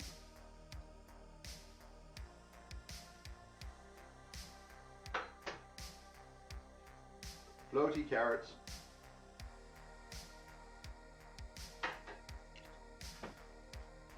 And I caught the clink-clang. It makes sense, but also doesn't. Right? But now they're changing the whole ACFI system to, or at least here, I don't know if it's countrywide, but in South Australia, they're changing the ACFI system, which was you get funded based on how much assistance people need. So if someone like me didn't need that one assist anymore, they get defunded. Whereas now it seems, as I understand it, not being an expert or anything, but as I understand it, it's now more focused on, hey look, Ulrich needs a one assist. Now he doesn't, you've rehabbed him a bit, you get more funding because he's got better quality of life. And if that is indeed the case, then I think that's a massive step forward in aged care.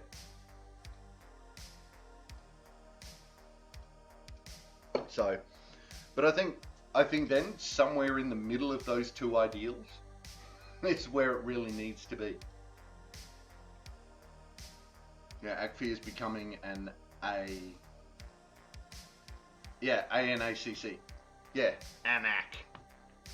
Sounds like an ancient mummy curse. Oh no, it's the curse of Anak.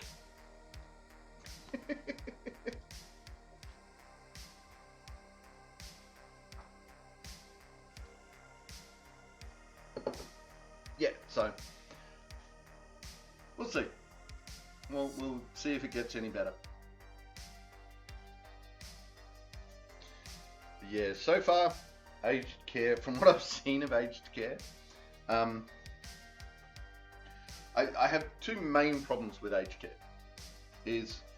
First is that I could live out the end of my days in a really good aged care if I sold everything I owned and gave it to some aged care CEO. No. Freaking no.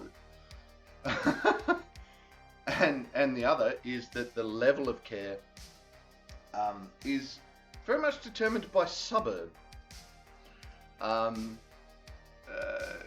Let's say that the aged care facilities in the affluent suburbs, like North Adelaide, are somewhat better than the aged care facilities in less affluent suburbs, let's say Elizabeth. So it seems, to my outsider point of view and limited experience, that more affluent areas, who knew, get better aged care. So, things that make you go, which is great as a carer because they're going to be asking us what our residents need and not our clinical management who have limited interactions with the residents. If at all.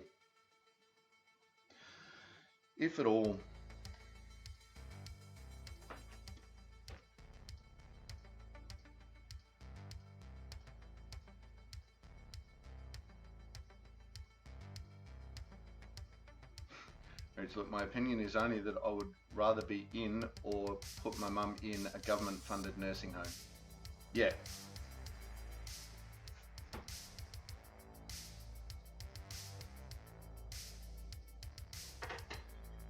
Yeah. I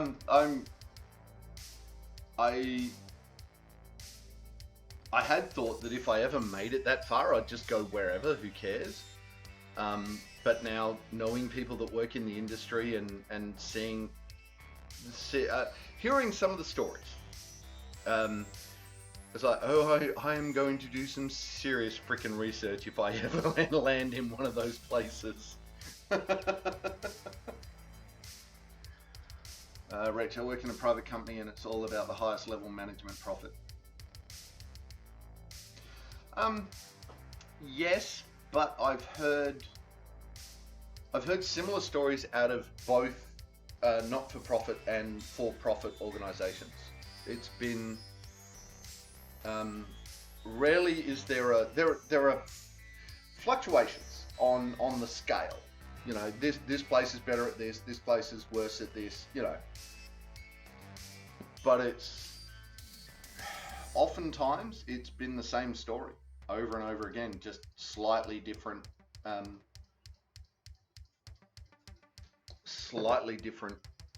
Same plot line, different actors. There you go. It's all the Taming of the Shrew. It's just different interpretations. Sorry, having a go at rom-coms. Even though we're told constantly that it's not our workplace, it's their home, which it is. It's a business. We know it's a business. They can't fool us. Yes. Yes. When people's care is decided by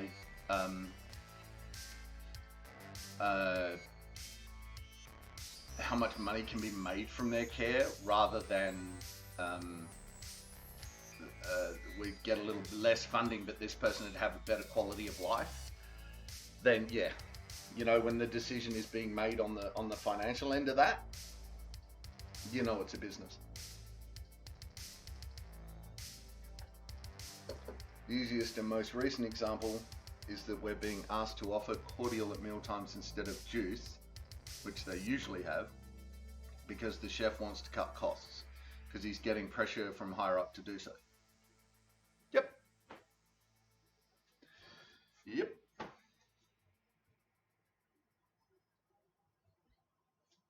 I think we've lost too much water again. Nope. Nope, it's just starting to float a bit more. Right,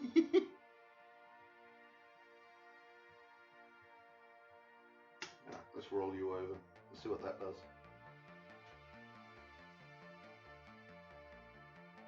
Oh, that makes it worse. Okay. Rolling you back the other way.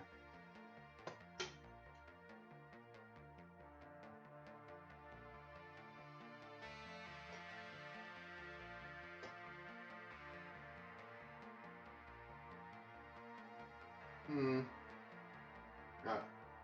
I think we've lost a bit of water actually, so I'm going to put some more water in.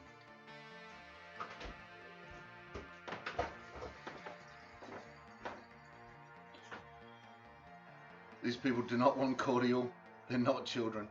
Take it out of my check, you're actually turnip heads. That's alright.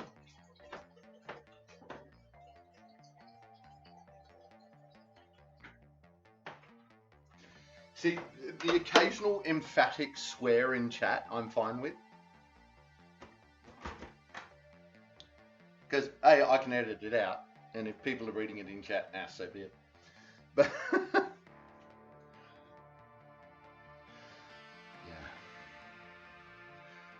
I mean, look, to be honest, some days I do prefer cordial.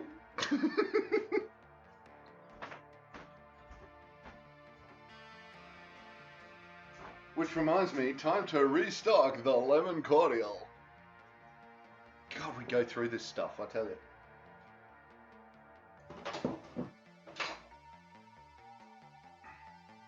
I'm down to 3 of those bottles. Well, that one and 3 others.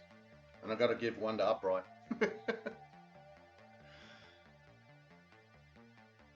It's all good, Rach. It's all good. I understand the emphasis required for some things in life require emphasis.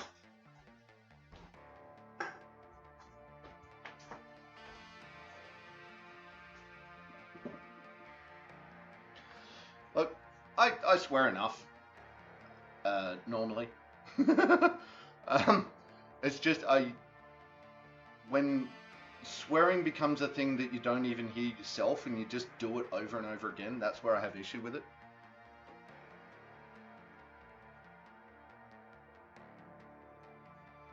I've got all 5 bits of carrot are floating. They're floating. And we got about 20 minutes until that's ready and we can carve it up and give everyone a look at what it looks like. So we'll wander off and tear this bloody house apart looking for that freaking camera. Grr, grr, grr. But that's why I work 100 hours a week. See, that's just silly, Rach. And I know as much as you, bar you also understand it. Yeah. If I'm not there, what are they left with? I work myself to death to one of these amazing, complex, wonderful people with a history of lives and experiences. They deserve no less. Yes, but it shouldn't all have to come from you.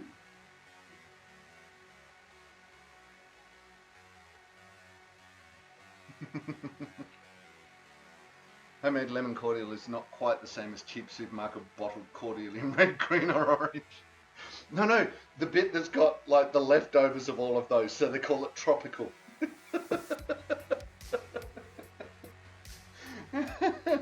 And it looks about the same colour.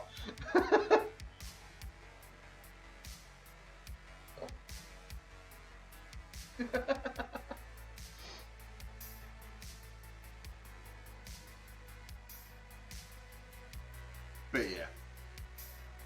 Oh, hopefully, you know, hopefully I'll have I'll be able to, as long as I can still occasionally, like, you know, fire up a stove and cook me some lemon cordial in my old age, I'll be fine.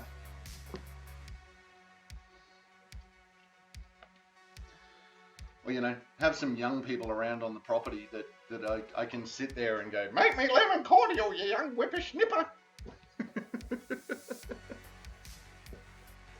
No, it shouldn't, but they don't train well enough, they don't pay well enough, and they don't attract people to come and they don't attract people to come and work and give ones like me a break. Maybe 1 in 4 stay and are actually worth it. That's about the ratio I've heard.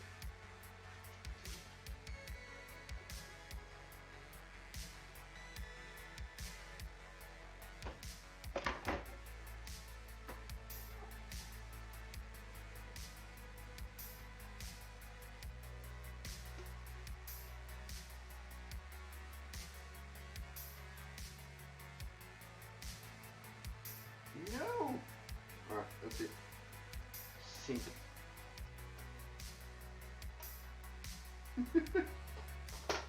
Nope.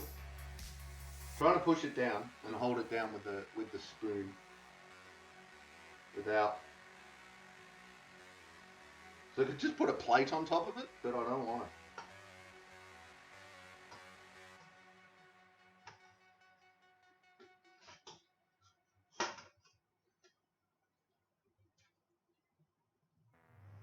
Let's try it that way up. That way up.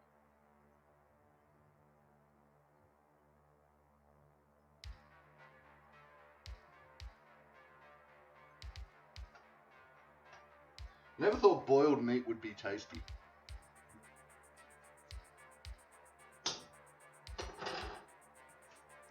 I get it. The old English, you know, boil the crap out of everything. So it just happens to work with one cut of meat. Oh, a poker catch. A dew blade. I think I've got a dew blade. There is a command where you can check, but I don't remember what it is. Alright, Rich, I bought a really U electric convection hot plate. Ooh. And I take that in every month now and then. Oh, I take that in every now and then. We make pancakes and pan scones. We haven't mastered them yet, no fair. And all kinds of stuff, bacon and eggs, all sorts. So I'll definitely make sure you can make some cordial and stuff. All right. That's what we'd like to see. It cost a small fortune for the hot plate and a pan that will work on it, but definitely worth it. Like, yeah, look, the best equipment I've got in my house cost. But I've had, over the time, like, when is there a cooking stream that I'm not using this bloody thing? I love that pot.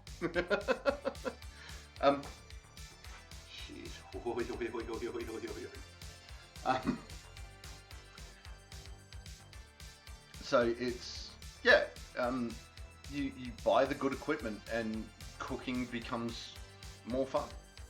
It really is that simple in my mind. Oh, Rach got the do blade. Nice. Nice. I didn't know anything about convection when I started out. I had no idea you needed a special kind of pan. Yeah. Yep. Convection, induction, all of those things. No,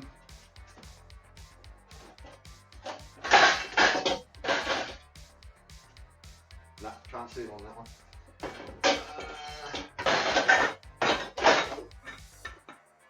There we go. So on the bottom of most pans these days, they've got little symbols of what it works on, which is like ring heat, convection, induction. Don't know what the other two are, but they're the little symbols. So that's what those little symbols are for. They actually tell you what this pan can be used for.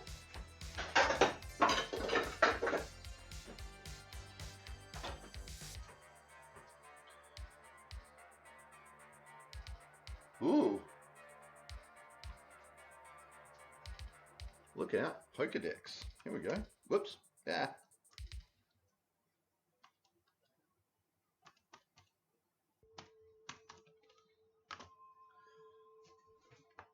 National Dex 454 out of 898.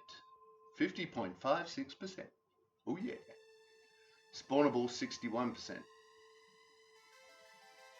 Ah, there you go. So that's how you do it. Pokecheck's do blade. Okay. Pokecheck. Do I have a do blade?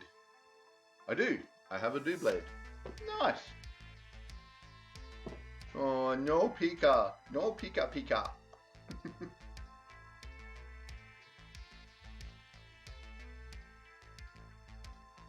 I'm just catching them all. All.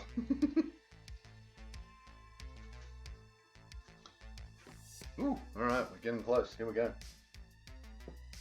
Poker check and name. Alright, I'll try and remember that.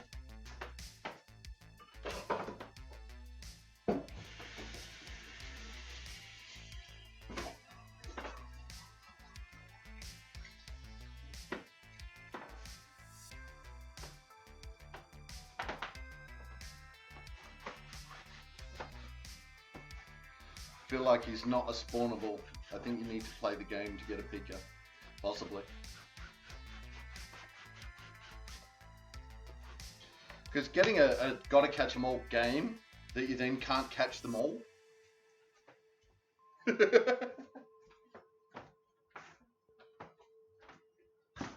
Oh. Just kick the cat water. Right, so.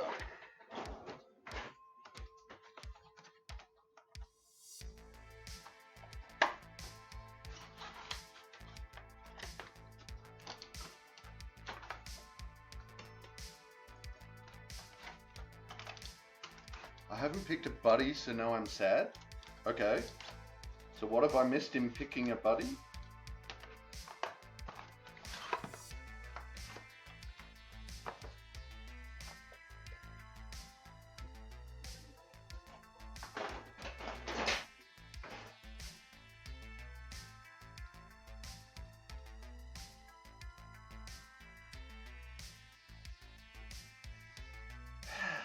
I love this knife. This is Toledo.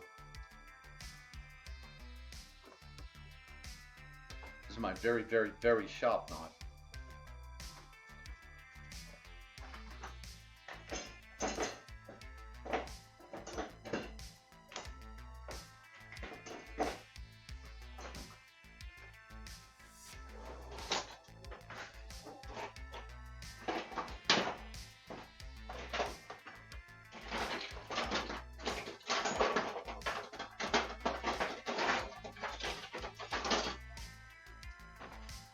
Doing.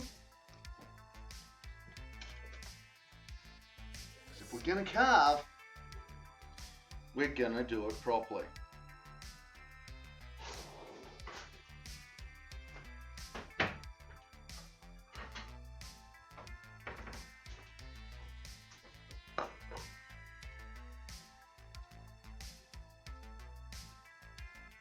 But I want to swim in the kitchen, Rage. So if I get a little kiddie pool and I put it in the kitchen and I sort of wade around in it, does that count as a swimming and hot tub stream? And I can wear a little bikini and, you know, really accentuate my lordosis.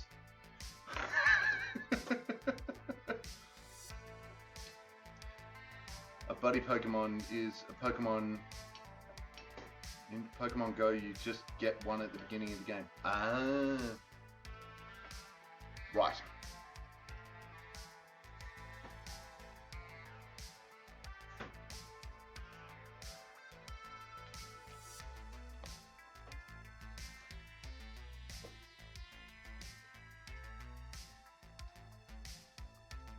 I played Pokemon Go for a while, and then my phone died, and I tried to transfer it over to the new phone, and I just could not get it to work. So I stopped playing. I mean, it would generate some kind of something, right?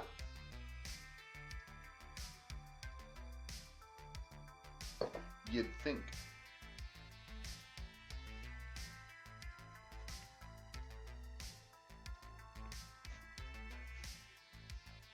Starting to get impatient now. Want it to be done. Want it to be done.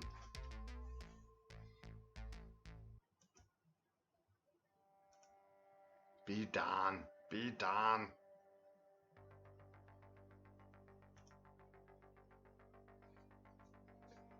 That reminds me, Rach. I gotta invite you to be my friend on Steam. If we haven't already. I don't think we have. Have we become friends on Steam? I don't remember. Alright, I haven't loaded it on my new phone, but I did really enjoy it for a while. I enjoyed the hell out of it. Absolutely. And I'd go on walks and be playing Pokemon, and yeah. I found it really motivating to go for walks. And then it just wouldn't work anymore. I got very much about battles and teams and stuff, so I kind of tuned out after that. I just wanted to catch the things. I don't really want to fight anyone. Yeah, that too. I didn't mind the gym battles, but I was never there to, you know, get together and take out the gym leader and... We have. Nice. Okay. Oh yeah, that's right, because I was looking at a game the other day and you had it on your wish list. That's right.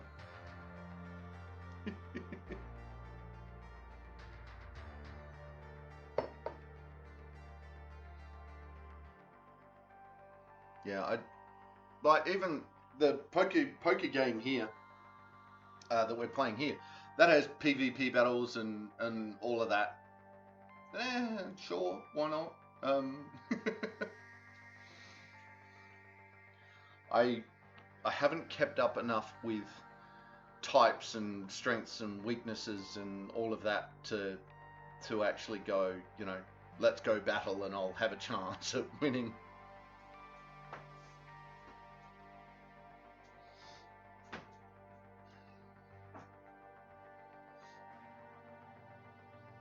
Because I just won't have a chance of winning. Not that I care. Most of the trials are, you know, compete in battles, so it doesn't really matter if you lose.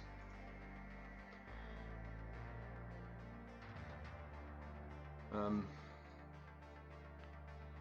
what are, like, this week's challenges are catch 3 ice types, 1 to trade Pokemon, catch a Pokemon with greater than 480 BST, I don't even know what that is. Participate in public battles using a rock type. There you go. Ah. Miss catches. Oh, good lord. I've missed 11 catches. Defeat team of the week. Okay. Defeat team of the week 4. Get a Gyarados for that. Lapras, Regice. Throw snowballs. How do you throw snowballs? Seriously? Defeat Steven in the stadium. Okay, so they've really changed. I haven't looked at that in a while. Can you tell? I just have a casual knowledge interest, so I don't know enough about it to match types and whatever. Yeah, I'm the same. I'm the same, Rach. Absolutely.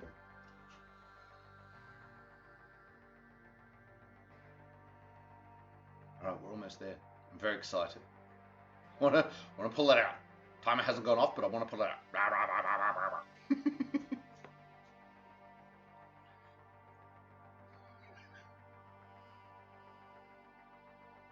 So, as you can see from this, really simple to cook. I mean, if you want to do the typical mashed spuds and a couple of veg on the side, that's, you know, the last 10 minutes, 20 minutes.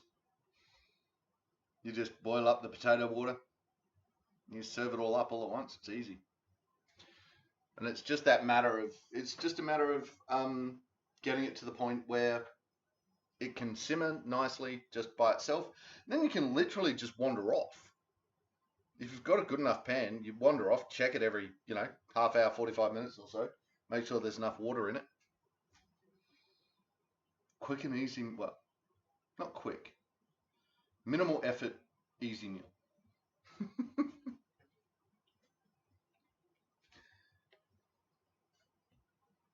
But we're getting there. All right, so there goes the 2 hours of synthwave.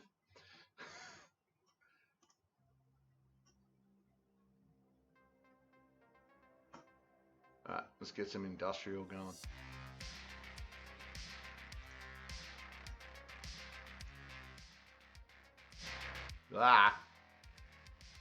Messing with the sound. There we go. All right.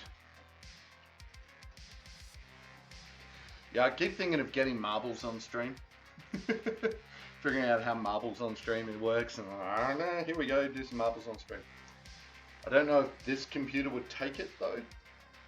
And I don't often swap games where it's like, here is a pause place, let's go do this thing.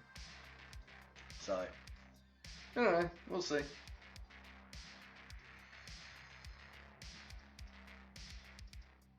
Alright.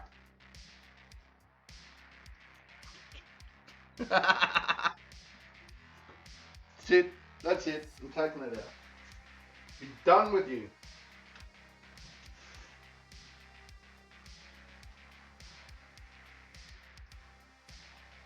Oh, meaty goodness. Hot things are hot.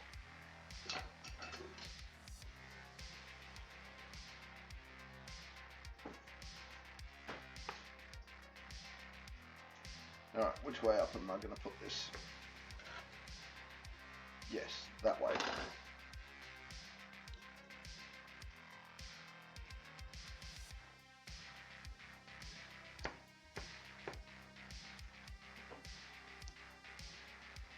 Oh, that. Oops, dripping on my keyboard. Almost. Get the keyboard out of the way. That. Oh, that is just juicy deluxe. My sister does a silver side in the slow cooker in Coke. In Coke. Seriously? In Coke. Why would you do that to glorious meat?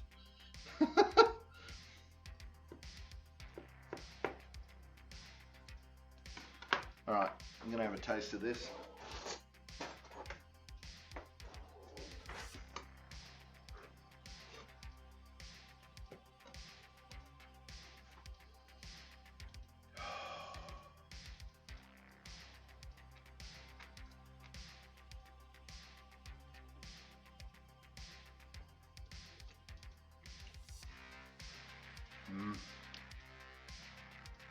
That is just rigged. Whoops, didn't even realize there was an omenite. It is so tender.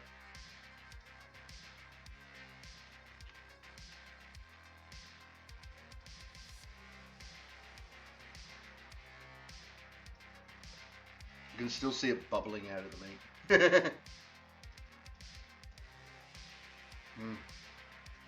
Alright.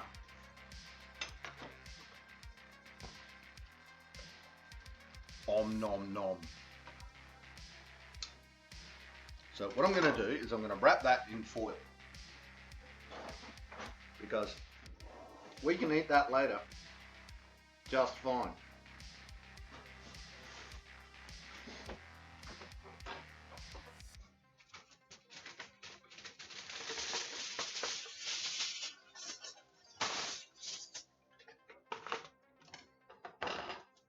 So I'm going to store this in the foil. Ow, ow, ow, hot, hot, hot, hot, hot, hot, hot.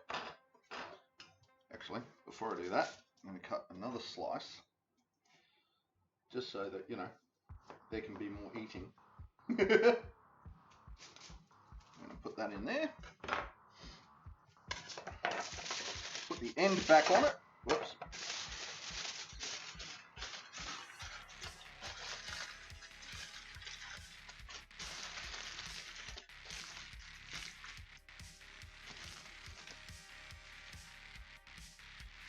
Alright.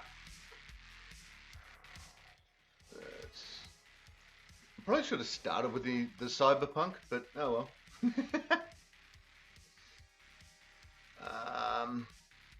Alright, let's turn that down.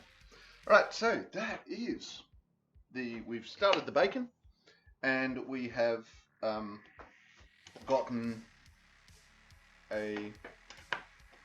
we've started the bacon for next week.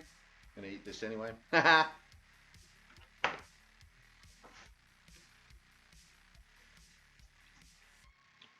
Good job, Carrots. Thank you for your service to entertainment. Absolutely, Rach. One of the old chefs at work used to do lamb chops in milk, and I find that equally as weird. See, I find that less weird than putting meat in a carcinogen. But who knows? So we've started the bacon. Now, actually, here we go.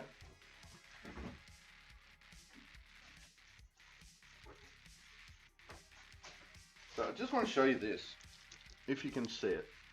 Maybe not on that side, but you have a look at this, and this is just full of liquid. There's already liquid.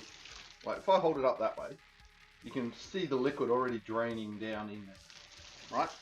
That's what the salt does. That's what it's meant to do.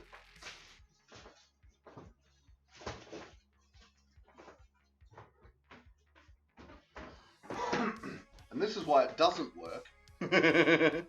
This is why it doesn't work if it's got a hole in it. So the salt draws all of that fluid out, and you turn that once a day for a week in the fridge, and that cures it, right? Takes it all out. Next week what we'll do is we'll throw it in the oven and we'll slow cook it for a couple of hours. Excuse me. Slow cook it for a couple of hours. Slice the skin off it. Then we'll blast that under the griller and turn it into crackling. And we'll let the bacon cool and we'll eat the bacon. And that's it. That's how it all works. So if you don't like it, I'll definitely eat it. Nice. So yeah.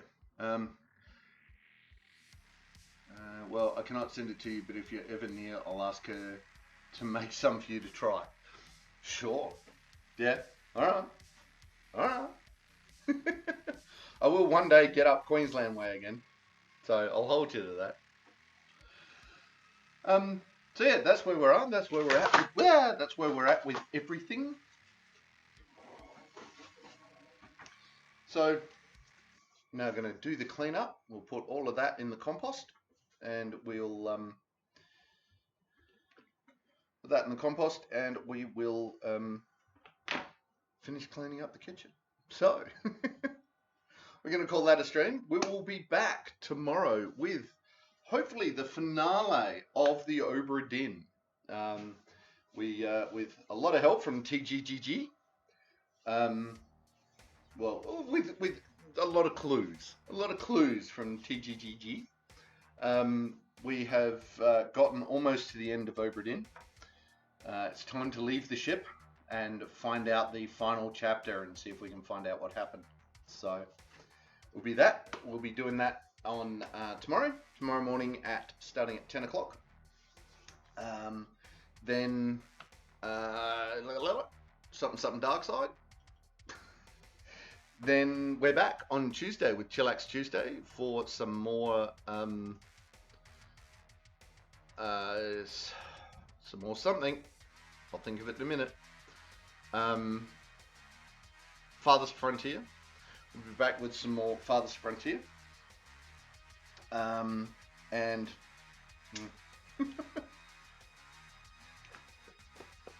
yep, keep nibbling. Just keep nibbling. Yeah, back with some Farthest Frontier on Tuesday. Wednesday, Warframe. Wednesday evening for Warframe. And then cooking again on Thursday, where we'll take the bacon out and have a look at what's going on there. Don't know what else we're going to cook. We'll think of something. May even be raspberry ice cream. Might be raspberry sorbet. Who knows? Might do both. Do a comparison. Raspberry ice cream and raspberry sorbet. We might even do some charcuterie. All right, I might. No, that'll be the week after. That'll be 2 weeks. 2 weeks if I do that late. Calm down, Ori. Calm down. All right, so thank you everyone who joined us. Thank you for hanging out. Thank you for coming along and being here to hang out. That's really nice. I really do appreciate it.